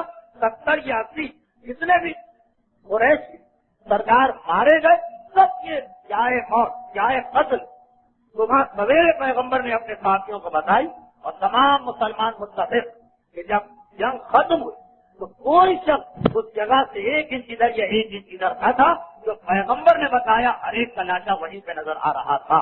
یہ تو صبح سویرے پیغمبر نے پیشین گوئی کر دی۔ اب اس کے بعد صبح کا وقت آ چکا، مسلمان ادھر تیار ہے، کافر سامنے تیار۔ ایک مرتبہ پیغمبر اسلام جنگ شروع ہونے سے پہلے اپنا قاصد بھیجا کفار کے لشکر، اور وہ قاصد یہ تھا کہ اے کافروں، اگر تمہارے خیال میں میں تمہارا دشمن ہوں، لیکن میں تمہارا شہر چھوڑ کے مدینے آ چکا ہوں، اب میرا تم سے کوئی واسطہ نہیں، نہ میں تم پہ حملہ کر رہا ہوں نہ تمہیں نقصان پہنچا رہا ہوں، بہتر یہ ہے کہ ہم لڑائی نہ کریں، تم واپس چلے جاؤ میں بھی واپس چلا ہوں۔ ایک مرتبہ بدر کی صبح پیغمبر اسلام نے کوشش کی کہ صلح نامہ ہو جائے۔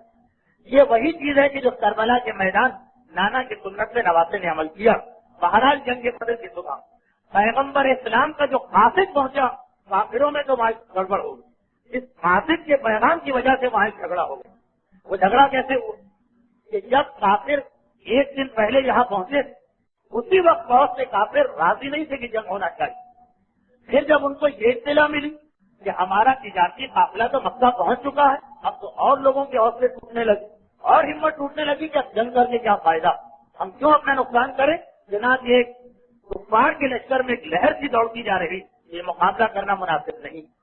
اس میں خصوصاً عتبہ بہت ڈرا ہوا کیونکہ پیغمبر کا پیغام اس سے مل چکا ہے کہ تو مارا جائے۔ حکیم ابن حزام ایک روایت میں ان کا نام اور ایک میں ابو البختری کا نام، یہ دونوں مکے کے شریف حاکمیوں میں سے تھے جنہوں نے اکثر موقع پر مسلمانوں کی مخالفت کی تو بعض موقعوں پہ مدد کی آ کر۔ بہرحال یہ اتنے سخت مخالف نہیں ہے جیسے ابو جہل ہے، جیسے عتبہ ہے، جیسے شیبہ۔ ان میں سے کسی ایک مرتبہ عتبہ کے پاس جا کے بات کرنا شروع کہ آپ بہت بوڑھے آدمی، تجربے کار آدمی، ساری قوم کے سردار، اب پتا ہے کہ میں اکیلا تو اس پوزیشن میں نہیں کہ ابو جہل کو روک سکوں۔ عتبہ ایک ایسی شخصیت ہے، بھاری بھرکم، اس کا نام ہے سید القریش کہلانے لگا ہے ابو طالب کے بعد۔ یہ ایک ایسی شخصیت اس کو اگر میں اپنے ساتھ ملا لوں تو واپسی کا امکان، اور جا کے کہا کیوں بلا وجہ ہم لڑائی لڑے۔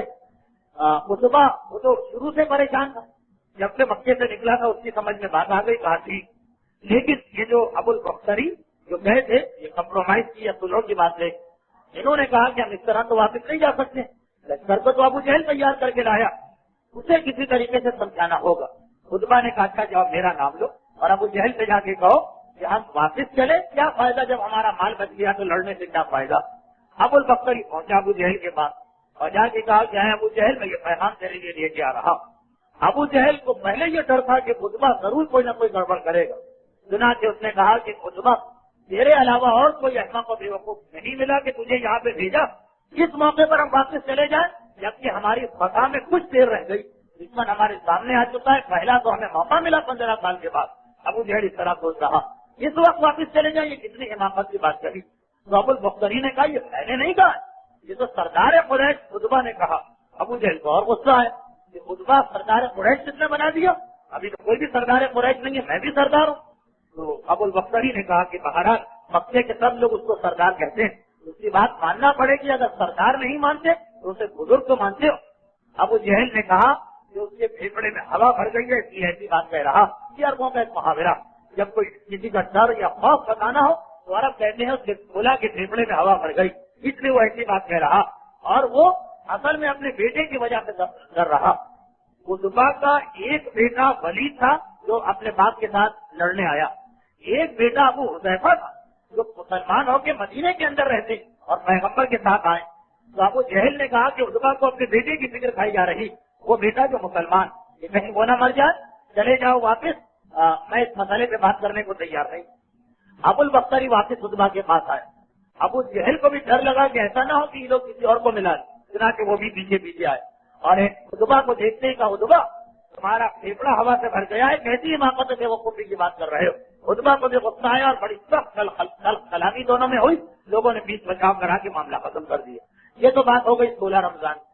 اگلے دن صبح سویرے پیغمبر اسلام کا قاصد جو آیا تو اب تو اور لوگوں کے دل میں خیال پیدا ہوا، اس کو پہلے ہی سوچ رہے تھے اب تو اور کہ بھائی جو کوئی جنگ کرنے کو تیار نہیں تو بڑا اچھا موقع، چلو یہاں سے واپس کرو۔ عتبہ کو پھر ایک موقع ملا، اس نے کہا کہ کیا فائدہ لڑائی کرنے، ہم تو جانا چاہتے۔ یہ اس وقت کی بات ہے کہ کفار لڑنے کے لیے تیار تھے، اپنی اپنی سواری پر بیٹھ گئے۔ ابو جہل نے پھر مذاق اڑایا عتبہ کہ بیٹے کی محبت ستا رہی، تم کیا لڑو گے مسلمانوں سے، لڑنے والے کے لیے تو جگر چاہیے اور حوصلہ چاہیے۔ اتنا جو سننا، اب عتبہ کو بھی غصہ آ گیا، گھوڑے سے اترتا اور ابو جہل کو بھی ٹانگ پکڑ کے گھوڑے سے اتارا اور کہا کہ مسلمانوں سے تو میں بعد میں لڑوں گا، پہلے تم سے یہی نمٹ دوں۔ یہ کہہ کے ایک مرتبہ عتبہ نے ابو جہل پہ حملہ کیا اور ان کے درمیان آپس میں لڑائی شروع ہونے والی کہ پھر کچھ سرداروں نے بیچ بچاؤ کر دیا اور کہا کہ تمہاری عقلوں کو کیا ہو گیا، مقابلہ کرنے دشمنوں سے آئے ہو اور آپس میں لڑے جا رہے۔ ادھر یہ لڑائی ہو رہی کہ ادھر ایک ایسا واقعہ پیش آیا جس سے ابو جہل کو اب موقع مل گیا بات کو بڑھانے، بلکہ ایک بھی نہیں 2 واقعے ایک ساتھ پیش آ گئے۔ آپ کو یاد ہوگا 2 ہفتے پہلے، بس یہ آخری جملے ہیں، بدر کی لڑائی کی تفصیل آج نہیں آ سکتی۔ 2 ہفتے پہلے ایک تذکرہ ہوا تھا کہ پیغمبر نے چند آدمیوں کو نگرانی کے لیے بھیجا تھا مکے اور طائف کے راستے کی، ان کے ہاتھ سے ایک آدمی مارا گیا، ہمارے حضرمی جس کا نام تھا۔ ابو جہل نے اس کے بھائی کو ساتھ لے کے آیا، اس کے بھائی کو پہلے سے سکھا پڑھا رکھا کہ جس وقت تم یہ دیکھو کہ واپس جانے والوں کے ووٹ پڑتے جا رہے ہیں، اس وقت تم آگے ایک مرتبہ ان کو غیرت دلانا۔ چنانچہ جیسے ہی عتبہ نے ابو جہل کو ٹانگ پکڑ کے اتارا گھوڑے سے اور لڑنا شروع کیا، وہ گیا اپنے خیمے اور اس نے اپنے کپڑے وپڑے پھاڑے، اپنے سر کو ٹکرایا زمین سے، مکی زمین سے، خون جاری ہوا، خون کو بہلایا، خون کو اس نے پھیلایا اور چیختا وایا واہ عمرہ واہ عمرہ واہ عمرہ، ہائے میرا بھائی عمر، ہائے میرا بھائی، ہائے میرا بھائی عمر۔ ایک مرتبہ سب اس کو دیکھنے لگے کہ کیا ہو رہا، تو کہا کہ ہے مکے والوں کتنے بے غیرت، میرا بھائی جو تمہارا ساتھی تھا وہ مسلمانوں کے ہاتھ سے مارا گئے اور تمہارے سامنے اس کے قاتل ہیں اور اتنی چھوٹی تعداد، اور تم میرے اپنے دوست اور ساتھی کے خون کا بدلہ نہیں لے رہے ہو، کیا ہو گیا تمہاری غیرت کو؟ اب یہ جو اس نے کہا تو سب کو جوش آیا، یہاں تک کہ خطبہ کو بھی جوش آیا، کہا کہ ہم لڑے۔ اور اسی اثنا کے اندر ایک دوسرا واقعہ پیش آئے کہ اسی لشکر ایک انتہائی شریر انسان تھا کہ جس کا کام ہی یہ تھا کہ مسلمانوں کو پریشان کرے، اس نے دیکھا کہ یہ سب تو آپس میں لڑ رہے ہیں، وہ ایک مرتبہ جوش کے عالم میں تلوار لے کے چلا اور یہ کہتا ہوا چلا کہ مسلمانوں نے جو پانی کا حوض بنا لیا، کیا تو میں اس حوض کا پانی پیوں، کیا اس حوض کو اس قابل نہ رہنے دوں گا کہ کوئی پانی پی، یا خود مر جاؤں، واپس نہیں آؤں گا جب تک کہ تین میں سے کوئی ایک کام نہ ہو، یا اس حوض ہی کو بند کر دوں گا، یا اس کا پانی پی کے آؤں گا، یا اپنی جان دے کے آؤں گا۔ یہ کہہ کے وہ دوڑتا ہوا آگے چلا، یہ نعرہ لگاتا ہوا چلا، مسلمانوں کے لیے بھی مسئلہ ہو گیا غیرت کا، پریسٹیج کا مسئلہ ہو گیا۔ جناب حمزہ نے اسے دیکھ لی، وہ حوض کے قریب پہنچ چکا کیونکہ مسلمانوں کو تو پتہ ہی نہیں کہ کیا ہو رہا ہے، وہ تو دوڑتا چلا رہا۔ جناب حمزہ نے اس کا نعرہ سنا، چنانچہ ایک مرتبہ اس کا مقابلہ کرنے کے لیے آگے بڑھ اور پوری طاقت سے اس کے پاؤں پہ تلوار ماری، اس لیے کہ ابھی پہل نہیں کرنا چاہتے ہیں مسلمان، پاؤں پہ تلوار ماری تاکہ زخمی ہو کے گر جائے، آگے نہ بڑھے، لیکن وہ بھی انتہائی شریر اور مفلس تھا، چنانچہ پاؤں کٹنے کے باوجود وہ گھسٹ گھسٹ کے آگے بڑھا، یہاں تک کہ بالکل حوض کے قریب پہنچ گئے۔ اب منہ ڈال کے پانی پینا چاہتا کہ جناب حمزہ نے دوسری تلوار چلائی جس سے اس کی گردن کٹ کے جدا ہو گئی۔ وہ ادھر واسطے جہنم ہوا، ادھر بدر کے اندر جو لوگ جو کفار ان کو ایک موقع اور ملا، ایک عمر حضرمی کا قتل یاد آیا، ایک ان کا ساتھی مارا گیا، چنانچہ ایک مرتبہ حکم ہوا کہ تیر چلاؤ، تیر اندازی شروع ہوئی اور جس کے نتیجے میں 2 مسلمان شروع ہی میں مارے گئے۔ ایک وہ مسلمان جو بیچارہ پانی پینے حوض سے آیا تھا، ایک تیر وہاں پہنچا اور وہ شہید ہوئے، اور ایک مسلمان میدان جنگ۔ شیعہ علماء نے اس واقعات کی ترتیب میں ذرا تبدیلی لکھی، انہوں نے کہا کہ نہیں، یہ جو جناب حمزہ کے ہاتھ سے آدمی مارا گیا یہ بعد میں مرا، ابو جہل کا جھگڑا ہوا، اس جھگڑے کے نتیجے میں عتبہ کو جوش آیا، وہ بھی کہنے لگے چلو میدان میں نکلو، اور تیر چلا، تیر اندازی شروع ہوئی، 2 مسلمان پہلے شہید ہوئے، اس کے بعد تیر اندازی بند ہو گئی، اور پھر ایک ایک کر کے لڑائی شروع ہونے والی کہ پھر یہ شریر آدمی آگے بڑھا کہ آج میں مسلمانوں کی ناک کاٹوں گا اور انہیں بے عزت کروں گا، سارا لشکر دیکھتا رہے گا اور میں پانی پی کے آؤں گا۔ پھر اس کے بعد جناب حمزہ نے اس کے واصلے جہنم کیا۔ خیر بہرحال زیادہ عقلاً بھی یہی بات صحیح لگ رہی کہ تیر اندازی سے پہلے 2 مسلمان شہید ہوئے، پھر یہ کافر جناب حمزہ کی تلوار سے مرا۔ جب یہ اختتام پر پہنچا واقعہ، اب خطبہ خود میدان میں آ رہا اور کہہ رہا ہے چاہے ہمارے باغیوں آؤ ہمارا مقابلہ کرنے کے۔ یہ مقابلہ کس طرح ہوا، پھر ابو جہل کس طرح مرا، امیہ ابن خلف کو ایک مسلمان نے کس طرح بنا دی، اور ابو البختری جس کے بارے میں رسول کہہ گئے کہ یہ مکے میں ہماری مدد کر چکا ہے، خبردار اسے کوئی نہ مارے، وہ پھر بھی کیسے مارا گیا، یہ انشاءاللہ وہ تفصیلات جو جنگ بدر کے سلسلے آخری گفتگو میں آئندہ منگل کو پیش کی جائیں۔ آخری گفتگو ہے جنگ بدر کے سلسلے کی، کیونکہ تقریباً ساری تفصیلات و واقعات آپ نے سن لیے، تو یہاں پہ ہماری بات اختتام کو پہنچ رہی کہ یہ میدان جنگ ہے، مقابلے کی بالکل تیاری ہو چکی ہے اور ایک مرتبہ مقابلہ شروع ہونے والا، باقی تفصیلات انشاءاللہ آئندہ آئے گی۔ لیکن اس مقابلے کا مطلب یہ نہیں کہ مسلمان جنگ کو پسند کرتے، جہاد واجبات میں سے ایک واجب صحیح، لیکن یہ وہ واحد واجب ہے کہ جو انتہائی ناگواری میں کیا جاتا۔ حتی الامکان اسلام کوشش کرتا ہے کہ جنگ نہ ہونے پائے، حتی الامکان اسلام یہ کوشش کرتا ہے کہ اقتصاد اور خط سے غارت گری نہ ہونے پائے۔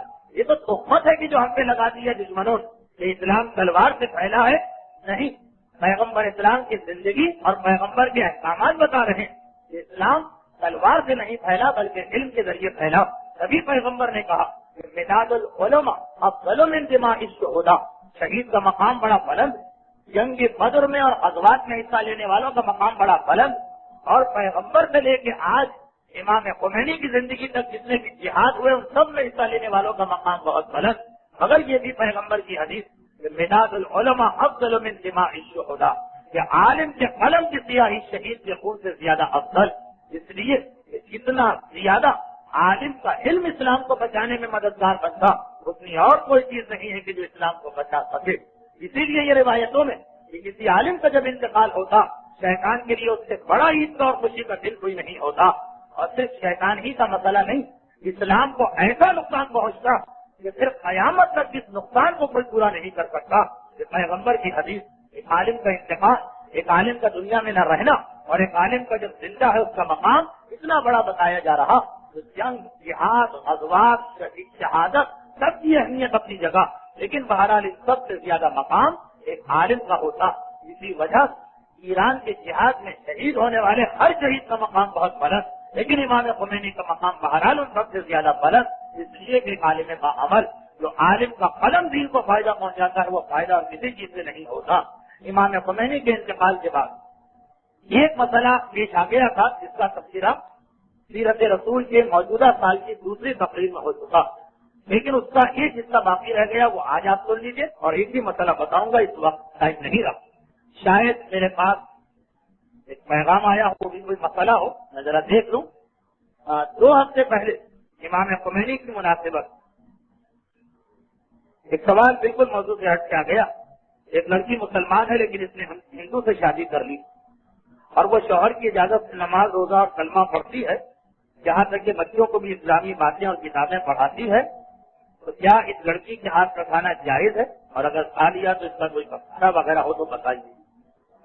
بہرحال یہ لڑکی ہے تو سخت ترین گناہ گار ان معنوں میں کہ جس نے ہندو سے شادی کی ہے تو یہ شادی نہیں ہوئی.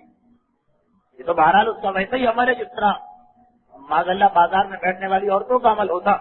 اسلام اس شادی کو شادی نہیں مانتا بلکہ پورا زنا مانتا ہے جتنی زندگی اب تک گزری. اور جتنی بھی اس کی اولاد ہے اس اولاد کو حلال زادہ نہیں مانا جائے گا، چاہے وہ عورت نمازی ہو، روزے دار ہو، کلمہ پڑھے، قرآن پڑھے، جو کچھ پڑھے. لیکن بہرحال اتنا سخت گناہ ہونے کے باوجود وہ کافر تو نہیں بنی. کافر ایک ہی صورت میں بنے گی اگر وہ یہ کہے کہ میں رسول کے حکم کو نہیں مانتی ہوں، یہ غیر مسلم سے شادی حرام.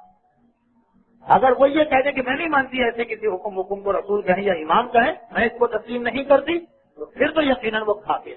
لیکن اگر وہ اپنے عمل کو صحیح سمجھتی، پیغمبر اور امام کی توہین یا تکذیب نہیں کرتی، اگر یہ خود بہت مشکل چیز، جب رسول کی موت، بلکہ قرآن کی آیت ہے، رسول کی حدیث ہے، امام کی حدیث، تو یہ کیسے ممکن ہے کہ وہ یہ کہے کہ میں نے جو کچھ کیا صحیح کیا؟ تو وہی طریقہ ہوتا ہے کہ نہیں بھائی وہ پرانے زمانے کا قرآن ہے، آج کل ایسی باتوں پہ کہاں عمل ہوگا. وہ پرانے زمانے کی باتیں ہیں، رسول کی آج کل ایسی باتوں سے کہاں دنیا چل سکتی. یہی ایک طریقہ ہے. اگر وہ ایسی بات کہہ رہی ہے تو یقیناً وہ مرتد، پھر تو مسئلہ ہی ختم، اس کا اسلام سے کوئی تعلق نہیں. اس کے ہاتھ کی کوئی چیز خالی آپ گنہگار ہیں، البتہ اس کا کفارہ نہیں ہے، فقط توبہ. اور اگر ایسا ہے کہ نہیں وہ پیغمبر کی، امام کی، قرآن کی توہین نہیں کر رہی، سب باتوں کو صحیح کہہ رہی، مگر اپنے عمل کو بھی صحیح سمجھ رہی، اس صورت میں وہ انتہائی شدید گنہگار، انتہائی شدید، لیکن کافر نہیں. چنانچہ اس کے ہاتھ کا کھانا جائز ہے سوائے اس کھانے کے جس میں اس کے شوہر کا گیلا ہاتھ لگا. اور یہ بہت مشکل ہے کہ شوہر کیوں گیلا ہاتھ لگائے گا. اس اعتبار سے اس کے ہاتھ کا کھانا جائز رہے گا، وہ گناہ نہیں، وہ بالکل صحیح رہے گا. صرف یہ کہ اس کو یہ گناہ ملے گا کہ اس نے بغیر اسلامی طریقے کے پوری زندگی حرام کی اور زنا کی زندگی کیوں گزاری، اور یہ بھی بہت بڑا گناہ. وہ گناہ اپنی جگہ، اس کا ہاتھ سے کھانا نجس نہیں. اور اگر وہ خدا، قرآن، حدیث اور رسول اور امام کا انکار کر دے تو پھر وہ مسئلہ بدل گیا، پھر تو وہ نجس ہے. جو کھا لیا توبہ کر لے، کفارہ کچھ نہیں ہے، آئندہ کرنا. اچھا خیر، امام خمینی کے انتقال سے ایک مسئلہ یہ سامنے آیا، تفصیل میں نہیں جا رہا ہوں، صرف ایک مسئلہ کہ جو لوگ امام خمینی کی تقلید میں ہیں وہ کیا کریں.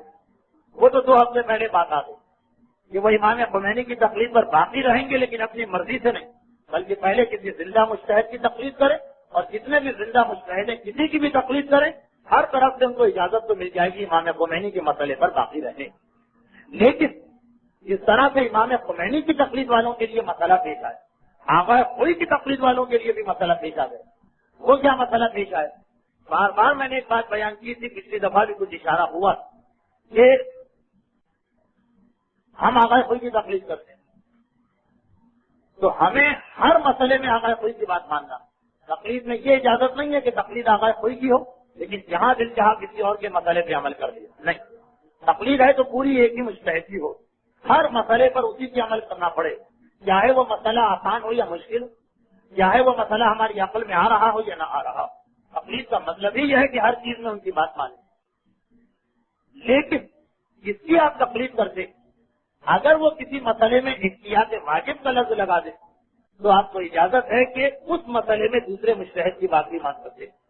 البتہ دوسرا کون مجتہد؟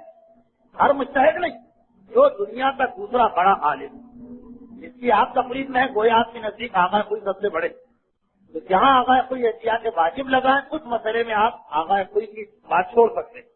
تقلید آغا کوئی کی ہے لیکن اس مسئلے میں کسی اور کی بات مان سکتے. شرط یہ ہے کہ وہ جو دوسرا ہے وہ آغا کوئی کی بات نمبر 2. تو امام خمینی کی زندگی میں تو آغا کوئی کے جو تقلید کرنے والے سبھی امام خمینی کو نمبر 2 مانتے. تو جہاں جہاں آغا کوئی احتیاط واجب لگاتے ان کی تقلید کرنے والے سہولت کے لیے امام خمینی کی بات پہ عمل کر لیتے.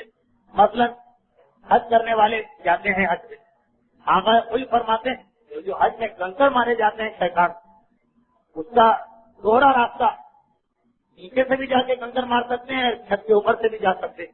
آغا کوئی فرماتے تھے کہ نہیں، نیچے ہی سے کنکر مارنا ہے، اوپر سے غلط. امام خمینی کہتے تھے کہ آپ کی مرضی ہے، دونوں طرف سے کنکر مارنا چاہیے. اور جو حج کرتے ہیں ان کو معلوم ہے کہ اوپر رش کم ہوتا ہے، کھلا علاقہ ہے، وہاں سے کنکر مارنا آسان. امام خمینی کو اجازت دیتے ہیں، آغا کوئی منع کرتے. لیکن اگر بالکل منع کر دیتے تو ان کے مقلد کے لیے کوئی راستہ ہی نہیں. لیکن آغا کوئی نے بالکل منع نہیں کیا، کہا احتیاط واجب یہ ہے کہ اوپر سے کنکر نہ مارو. تو حج پر جانے والے احتیاط واجب کی وجہ سے اوپر سے جا کے کنکر مار لیتے تھے، جبکہ مقلد آغا کوئی کے. کوئی پوچھتا تھا بھائی آغا کوئی کے مقلد ہو، وہ تو منع کر رہے ہیں اوپر سے کنکر مارنے. تو ہمارا جواب یہ تھا کہ کیونکہ آغا کوئی نے احتیاط واجب کہا اس لیے اس مسئلے میں ہم نے امام خمینی کی بات مان لی. عورتیں بھی ہماری ابھی بھی ہیں جتنی عورتیں آغا کوئی کی تقلید میں ہیں اور چہرہ کھول لیتی، جبکہ آغا کوئی کے نزدیک چہرہ چھپانا بھی لازم، چہرہ چھپانا بھی لازم. احتیاط واجب یہ ہے کہ چہرہ چھپانا پڑے، لیکن اس ایک مسئلے میں ان کی تقلید کرنے والی عورت آغا خمینی کی بات مان لیتی. مجھے کوئی آدمی کہ جب تقلید کی ہے کوئی کی تو ہر مسئلہ کوئی کا ماننا. جواب عورت کا یہ ہوتا تھا کہ ہاں ہر مسئلہ ہمارا کوئی کا ماننا، لیکن جہاں احتیاط واجب ہے وہاں تو خود آغا اجازت دیتے ہیں دوسرے کی بات. تو ہم اس ایک مسئلے اگر آغا کوئی فتوا بالکل سب کی بات کہتے کہ چہرہ چھپانا تو ان کی ہر مقلدہ کو چہرہ چھپانا ہو، لیکن وہ احتیاط واجب لگا دیتے. یہ لفظ یاد رکھیں، یہ بہت کام آنے والا لفظ. اس لیے ان کی تقلید کرنے والی امام خمینی کی بات مان سکتی تھی اور چہرہ کھول سکتی. اچھا، تو اب یہ جو مسئلہ تھا، اب یہ مسئلہ پیش آیا کہ جو آغا کوئی والے تھے وہ جن جن مسئلوں میں امام خمینی کی بات مانتے، اب امام خمینی کے انتقال کے بعد کیا مسئلہ ہے؟ تو مسئلہ یہ ہے کہ جن کو امام خمینی کی زندگی یہ معلوم ہو گیا تھا کہ آغا کوئی ہمیں اجازت دیتے ہیں اس مسئلے میں امام خمینی کی طرف جانے کی، اور امام خمینی کا مسئلہ بھی ان کو یاد تھا، وہ تو اب تک امام خمینی کے فتووں پہ باقی رہیں گے. یہ کس کی بات ہے؟ یہ آغا کوئی والوں کی بات ہے. اگرچہ وہ مقلد آغا کوئی کے ہیں، لیکن پھر جہاں جہاں آغا کوئی نے احتیاط واجب لگائی وہاں وہ امام خمینی کی بات سے باقی رہ سکتے ہیں. لیکن اگر کسی کو امام خمینی کی زندگی میں یہ بات نہیں معلوم، آج پتا چل رہی کہ بھائی آغا کوئی احتیاط واجب لگاتے ہیں تو ہم امام خمینی کی بات مان سکتے ہیں. مثلا اس سال جو لوگ حج پہ جا رہے ہیں، جب تک کہ ایک آدمی حج پہ نہیں جاتا وہ حج کے مسئلے نہیں سیکھتا. اب اس سال جو لوگ حج پہ جا رہے ہیں ان کے لیے مسئلہ یہ کہ جب کنکر مارنے کا وقت آئے گا تو انہیں تو امام خمینی کی زندگی میں پتہ ہی نہیں تھا کہ امام خمینی کیا کہتے ہیں. تو اب اگر وہ اس سال یہ چاہیں کہ ہم امام خمینی کے مسئلے پہ عمل کر لیں، نہیں کر سکتے کیونکہ یہ مسئلہ ان کو انتقال کے بعد پتہ چلا. تو آغا کوئی کہ وہ سارے مقلد جنہیں آغا خمینی کی زندگی میں مسئلہ معلوم تھا وہ احتیاط واجب میں اب تک اس سے باقی رہ سکتے ہیں. لیکن جن کو یہ مسئلہ آغا خمینی کے بعد پتہ چلا، اب جہاں جہاں آغا کوئی نے احتیاط واجب لگائی ہے وہ امام خمینی کی بات پہ عمل نہیں کر سکتے ہیں، بلکہ اب دیکھنا پڑے گا کہ زندوں میں دوسرے نمبر پہ سب سے بڑا خوف. زیادہ تر علماء کہتے ہیں کہ اب زندوں میں آغا گلپائگانی، گلپائگان ایران کا شہر ہے، وہاں سے تعلق ہے. آغا گلپائگانی وہ اب دوسرے آغا کوئی کے بعد دوسرے سب سے بڑے مجتہد. تو اب آغا کوئی کے وہ مقلد جنہیں احتیاط واجب اب پتہ چل رہی، وہ اگر کسی مسئلے پہ اب عمل کرے تو وہ آغا گلپائگانی کی بات مانے. اور آغا کوئی کے وہ مقلد جنہیں امام خمینی کی زندگی میں احتیاط واجب کی بات پتہ چل گئی اور یاد ہے ان کو، وہ امام خمینی کی بات سے باقی رہ سکتے. اچھا، اب یہ مسئلہ کہاں کہاں پیش آ سکتا؟ یہ مسئلہ ایک تو پیش آ سکتا ہے عورتوں کے پردے کے. یا کوئی احتیاط واجب لگا رہے کہ چہرہ چھپاؤ. تو اب اگر کسی عورت کو امام خمینی کی زندگی میں یہ نہیں معلوم تو اب وہ اس مسئلے میں آقا گلپائگانی کی بات مانے گی.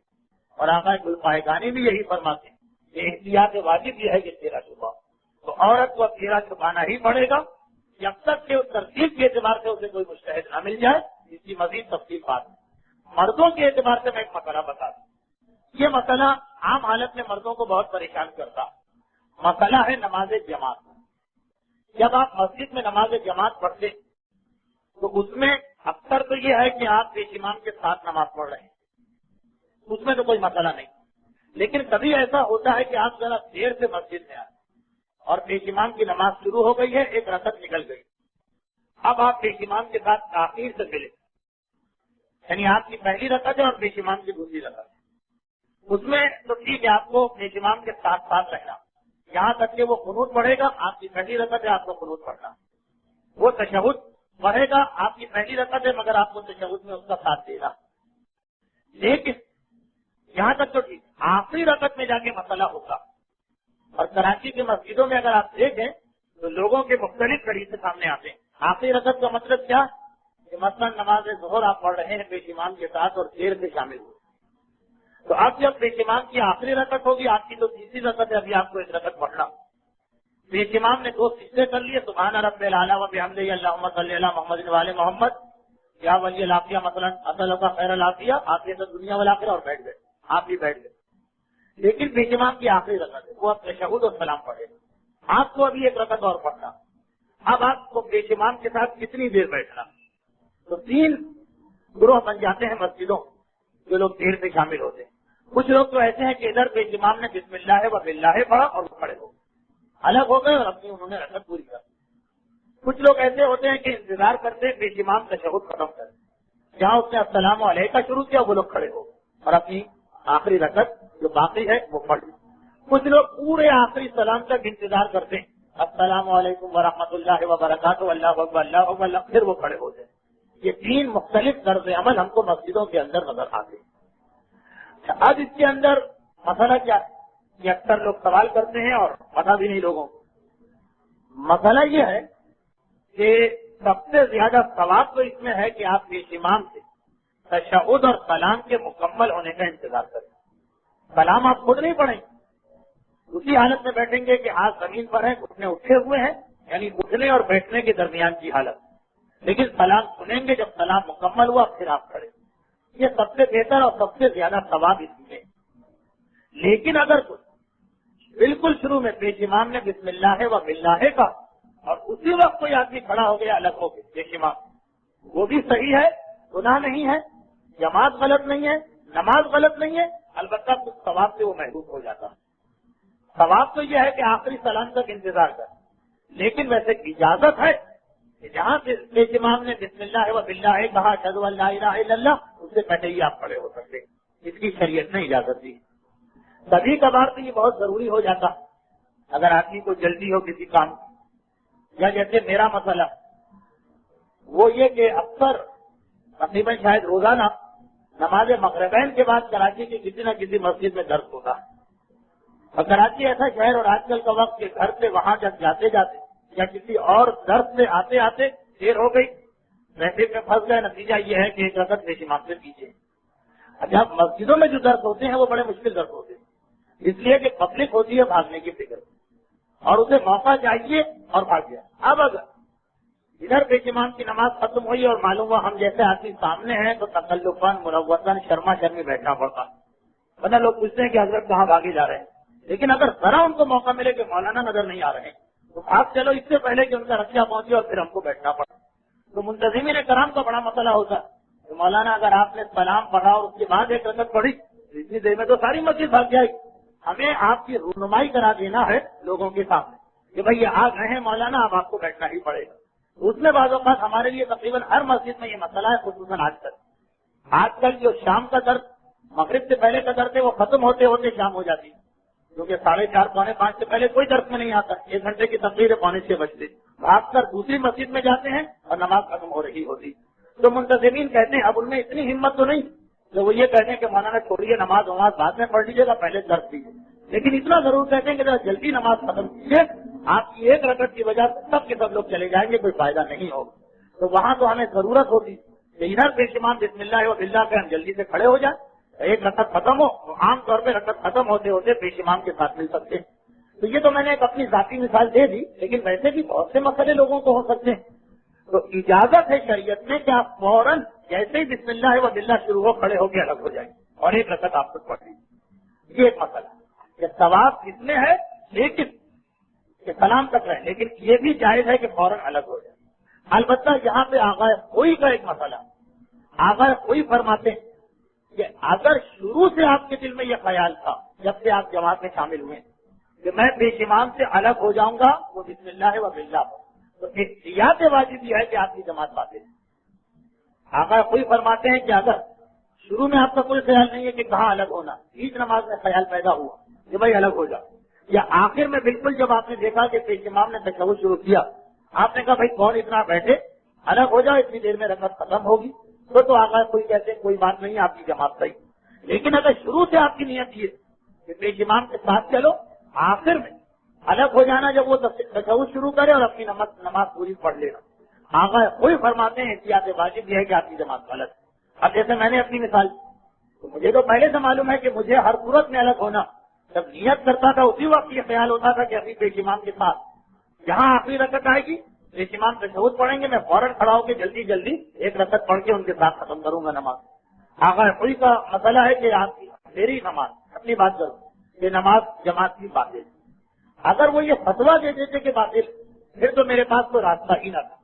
لیکن انہوں نے کہا کہ احتیاط واجب ہے کہ وہ آدمی جس کی نیت کے وقت سے یہ جس کا ارادہ کہ مجھے الگ ہونا ہے بسم اللہ و باللہ میں، احتیاط واجب یہ ہے کہ اس کی جماعت باطل ہے۔ ہاں نیت کے وقت ارادہ نہ ہو، بیچ میں ارادہ ہو، آخر میں ارادہ پیدا ہو، کوئی بات نہیں، پھر تو اجازت، لیکن شروع میں یہ نیت نہیں ہونا چاہیے۔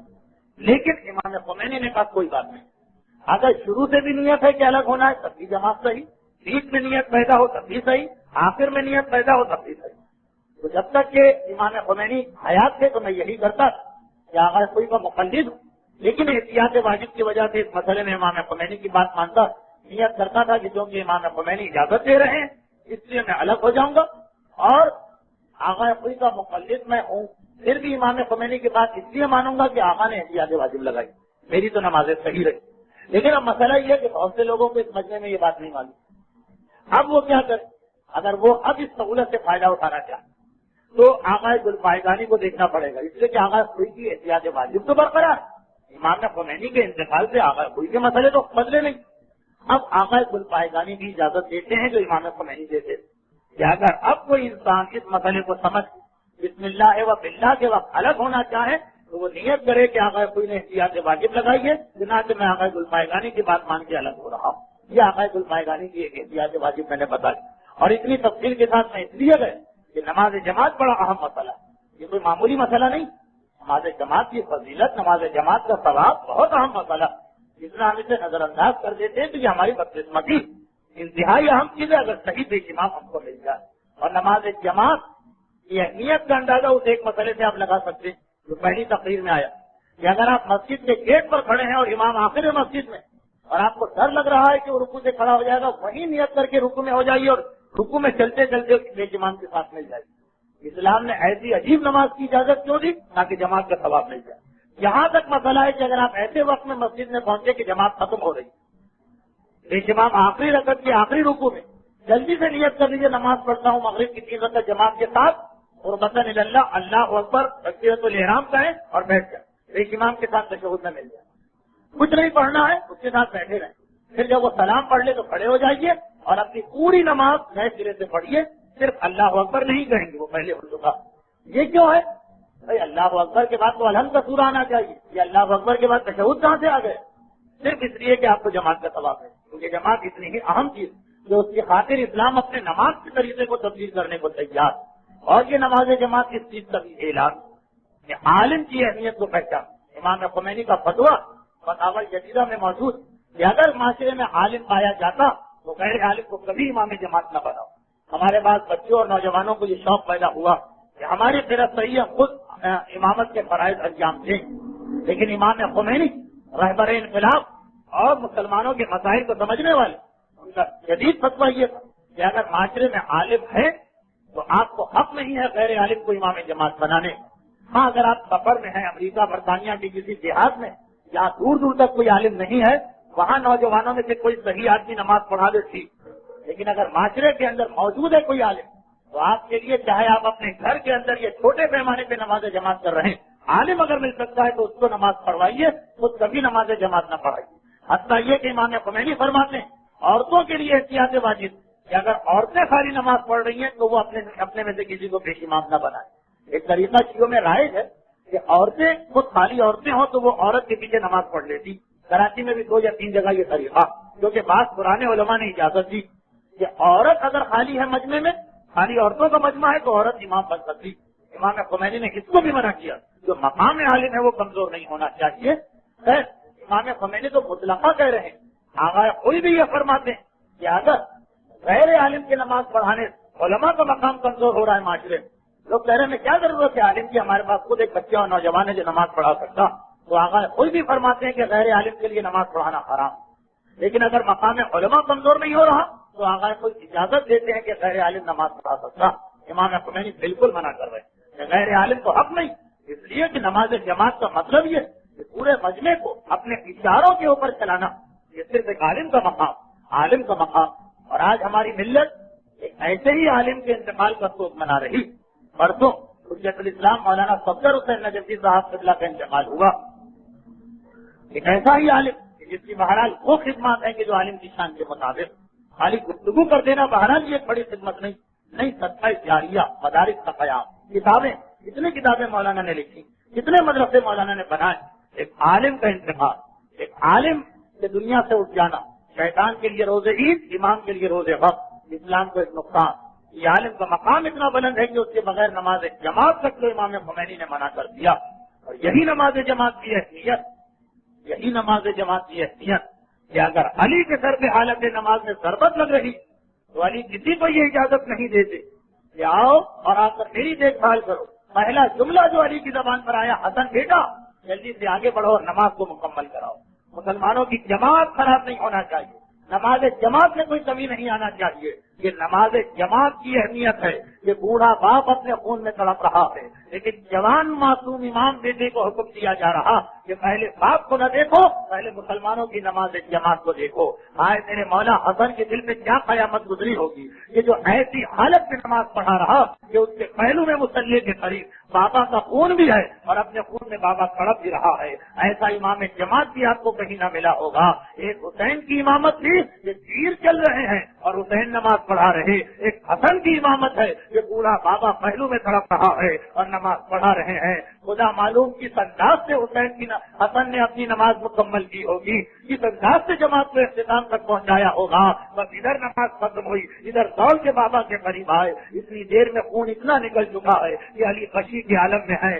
دونوں بیٹے باپ کو اٹھا کے لے چلے اور بس اس وقت گھر کے قریب آئے. ایک عجیب واقعہ پیش آیا. 41 ہجری کے کوفہ میں ایک مرتبہ علی نے کہا حسن حسین یہ جو لوگ میرے ساتھ آ رہے ہیں سب سے کہو کہ واپس چلے جائیں. بیٹوں نے کہا بابا آخر کیوں یہ سب آپ کے ساتھی ہیں یہ سب آپ کے صحابی ہیں یہ سب آپ کے ماننے والے ہیں آپ کی حالت پوچھنے آ رہے. کہا نہیں حسن حسین بیٹا ابھی ابھی میرے کانوں میں زینب و کلثوم کے رونے کی آواز آ رہی ہے.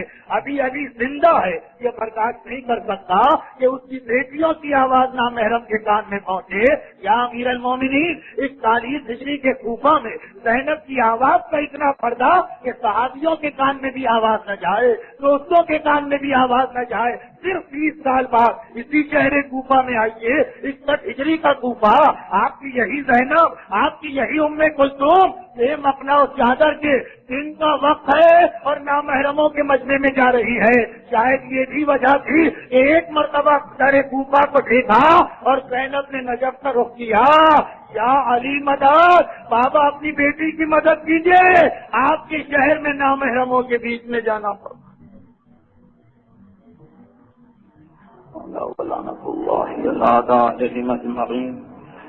سب سے پہلے جو سورہ فاتحہ کے التماس مرحوم مولانا صفدر حسین نجفی صاحب قال اللہ مقامہ کی اصال ثواب کے لیے.